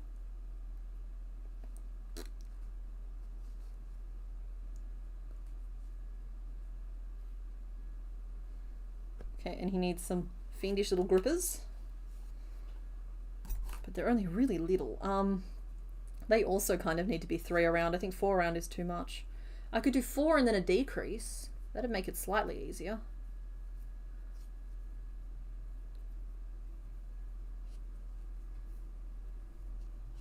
Oh, you appreciate that I don't over-explain? Yeah. I feel like the people who appreciate my patterns really appreciate how I do it, and the people who don't appreciate my patterns think that I'm bad and everything that's wrong with the industry. So it's just like, that's fine. It's just like, the people who I am there for are getting what my intention is. So yeah. I have found my audience. Just every so often someone from outside my audience wanders in and they either discover that they have that they love it and they stay, or they really, really hate it, and sometimes they make a lot of noise on the way out. But I guess that's kind of like a life lesson with complicated knots as well. The number of times I've had people in my comment section tell me to please never make another video again because I'm awful. You can ignore people like that. I give you permission. It doesn't happen as often as much anymore. And sometimes it's legitimate. Sometimes I've just done a truly terrible job at something. And that's okay too.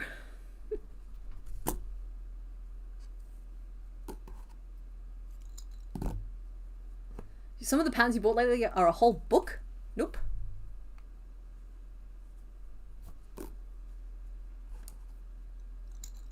I still love Sugar Daddy for the insulin pump. I'm sorry if you're not comfortable with me talking about this on stream. I wasn't thinking.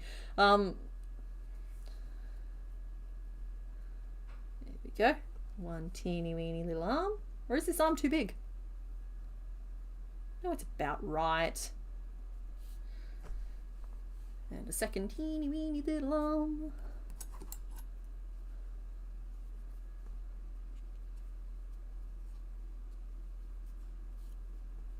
You speak math better than English. You understand 3D yarn printing patterns better than most. Yeah. Yeah. I think that my patterns appeal to people whose brains are wired a little bit more like mine, and they don't appeal to people who need a different form of explanation. It doesn't mean that my way is wrong, and it doesn't mean that any other way is wrong. It's just I find that if there's too many words, my brain kind of fogs over. And I'm like, no. Sometimes when I'm following, like, this is less of an issue now because I've just learned not to follow patterns and just to wing it. But like, yeah, I'd be following a pattern and I'd realize that I was just like, oh, I'll put this here. And then I'd be like, no, we're following a pattern right now. It means you got to do what they say, even if what they say is complicated or confusing or a little vague. A little vague can be a problem. But I will take a real person writing a whole book for a pattern any day over something that wasn't human crafted. You like your patterns to look like algebra? Me too! Algebra is such my happy place. Such a happy place for me. Which is probably why I got sucked into doing those cryptic Sudokus. So much algebraic potential.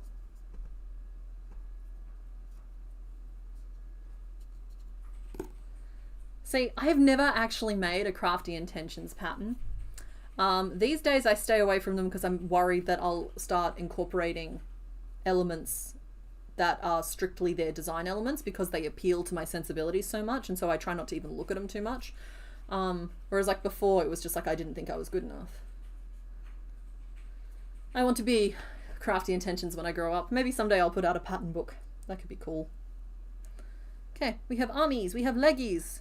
We have faced defeat, and now all we need is some little leafy bunches. And the leafy bunches, let's draw them to scale because it always makes it easier. Doo-doo. I'd say 4 bunches per thing would be good. So we need it to look like this. And it's the double-sided square that's throwing me a little bit here because, like, I can work up a base chain, and that's probably what we'll end up doing. But if it was just a single-sided triangle, I'd do it over a long strand and just...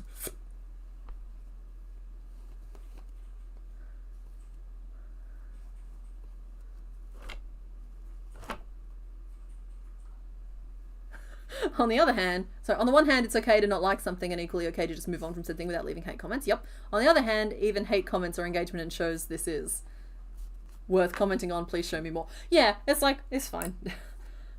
I had to find ways to cope with that during like my second and third year here. These days, I think it's not that my skin has gotten thicker, it's just I've found ways of managing it. Like, I've turned off, I don't get comments on YouTube straight through to my phone where I'm forced to look at them all day, every day, regardless of what they say. It's just a really good way to wreck your day fast. But I do seek them out, and I often read a lot of them. I just don't always have a lot of time to respond to all of them.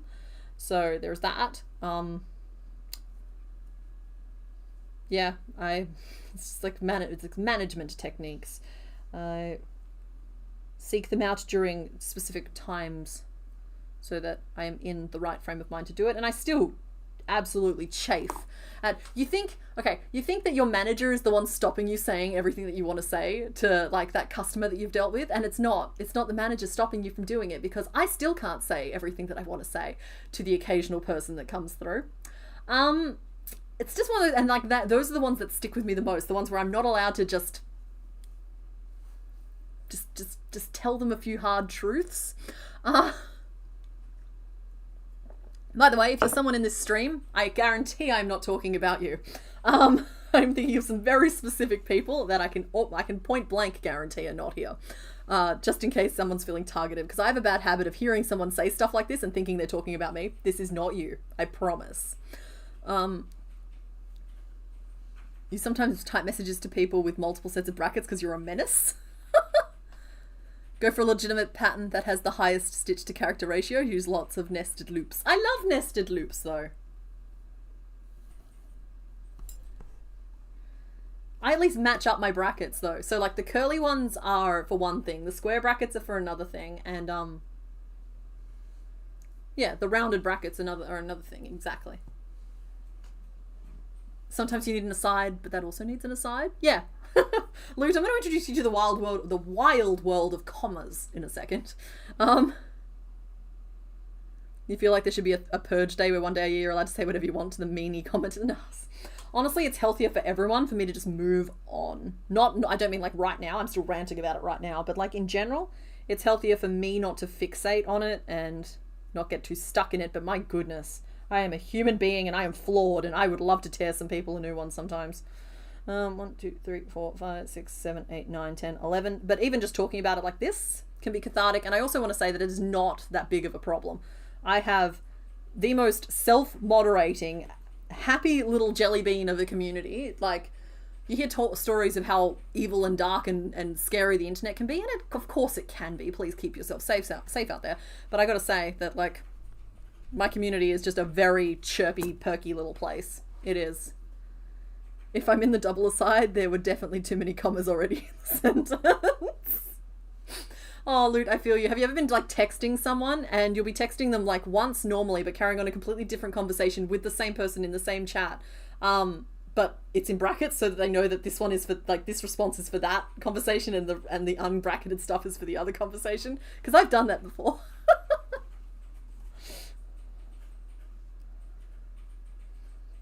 Anyway, back to what we were doing. Let's try a slip stitch. I'm not very good at this sort of thing. Then like a double, and then 2 chains and a double, and then a slip stitch.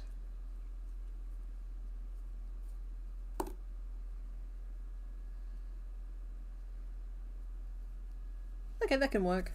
I think that can work. So we chained 13 and we're going to go slip stitch, double, chain 2, double, and slip stitch, and we're going to repeat that 4 times.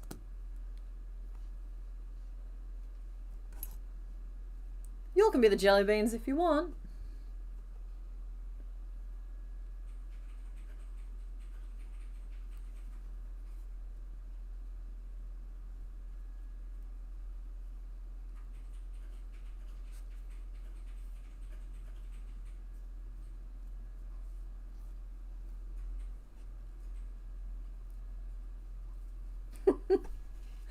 Mr. Bones is the best skeleton, I can agree fully with that.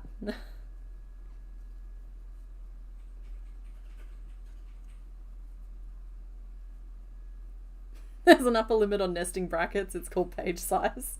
You'll clearly identify as menaces, and good for you.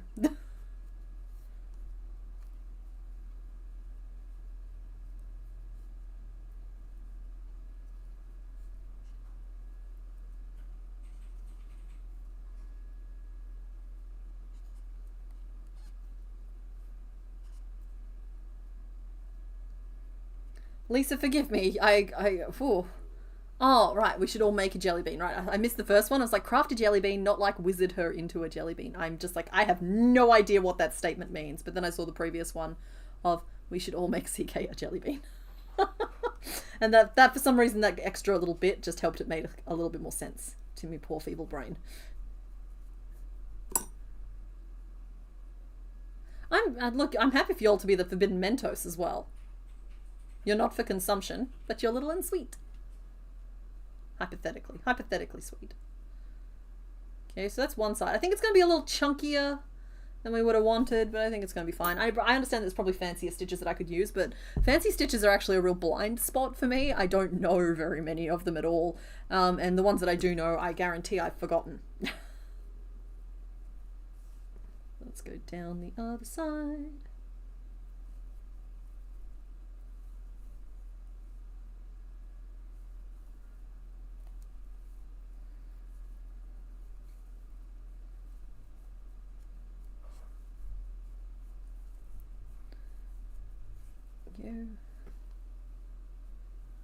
Yeah, I went through a phase of trying to learn some of the fancier stitches, but in fact, you might remember my Samplosauruses from years ago. That was them, and I don't know. Don't get me wrong. I call them clusters. I think with the best of them, but I don't even think that's what they're actually called. But I think there is enough contention out there as to what is what that I can call it what I like as long as I define it. Which is, again, one of the problems with my patterns is that, like, I'm perfectly comfortable calling stitches whatever as long as I define what they are. I can see how that would be confusing for some people.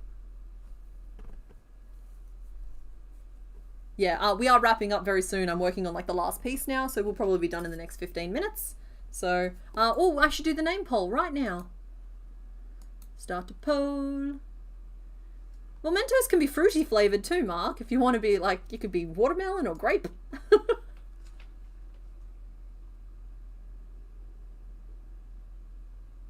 Oh, that's really nice, Alyssa. I'm glad that you're like feeling a little bit more comfortable, having a little bit of a chat.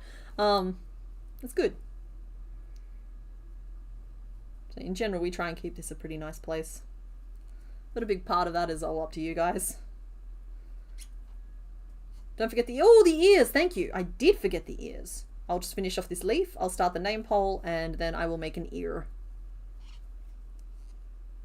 Gotta say, I love these little, like, every generation there's always at least a couple of little ball Pokemon, and I'm just like, it's so nice just to be able to, like, oh, okay, cool, that's some basic shapes, let's just whip them up. Nope, this one here needs some bunches for its hair. Cool, that's the only complicated thing about it. In fact, this one here would have been finished like 20 minutes ago if I hadn't had to stop and remake the body base. That's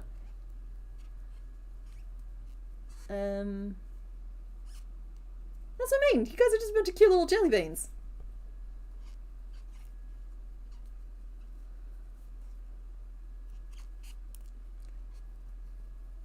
Wrap up is soon. Oh, night, Kylie. Thanks for hanging out. Mr. Bones, when you get a second, could I get the names, please? I know Mary Poppins was one. Or Mary Hoppins? No, it was Mary Poppins. Oh, Mary Popip, that's what it was. Mary Popip, Cherry Mato. Oh, and Sky Potato.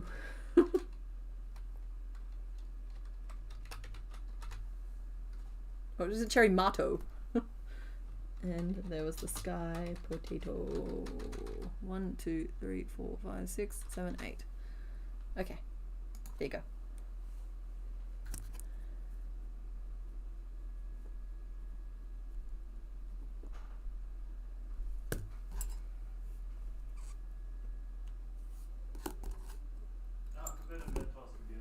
Oh, it didn't launch.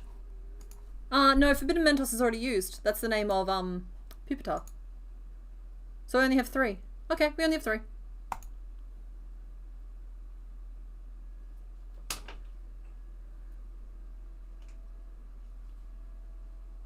Do you all accept mediums beside fiber arts in the Discord? Of course. Alyssa, the there's a channel called General Whips and Brags in there, and I consider that open to all forms of just about anything.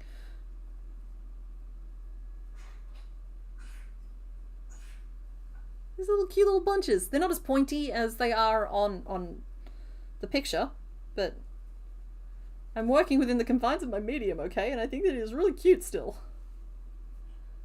I even like that they're a little oversized. Maybe they'll look more to scale when he has a little ear. Yeah, that's one of those. And let's get a little ear done. The Sky Tato.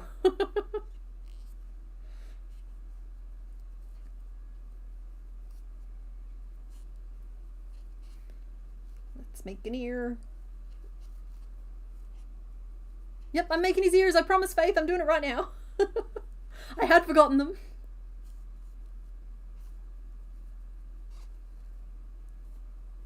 Well, the Sky Potato's in there. I would be happy to shorten that to the Sky Potato. So the Sky Tato. 1, 2, 3, 4, 5.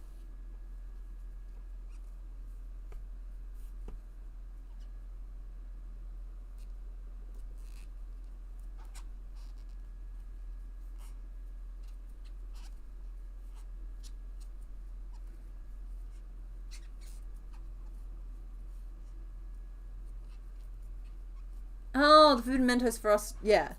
Yeah, no, I understood that you guys were trying to name yourselves. Honestly, we're 5 years in. The stream channel here had its birthday, like, last week. So, at this point, I'm not sure there's going to be a name that sticks. I think you guys are the Purple Menaces. It's just you've kind of dissipated in the lack of purple Pokemon. And the Boring Color Brigade was always kind of just everyone else. So, you can be the Forbidden Mentos if you would like to be. It's a little wordy, but I'm happy to go with it. It's just I refuse to let you guys call yourselves certain other things regarding our tool of choice, because I can't say it on stream. And yeah, and it kind of blocks a lot of the creativity when I have to start saying no to things. 3, 4, and yeah.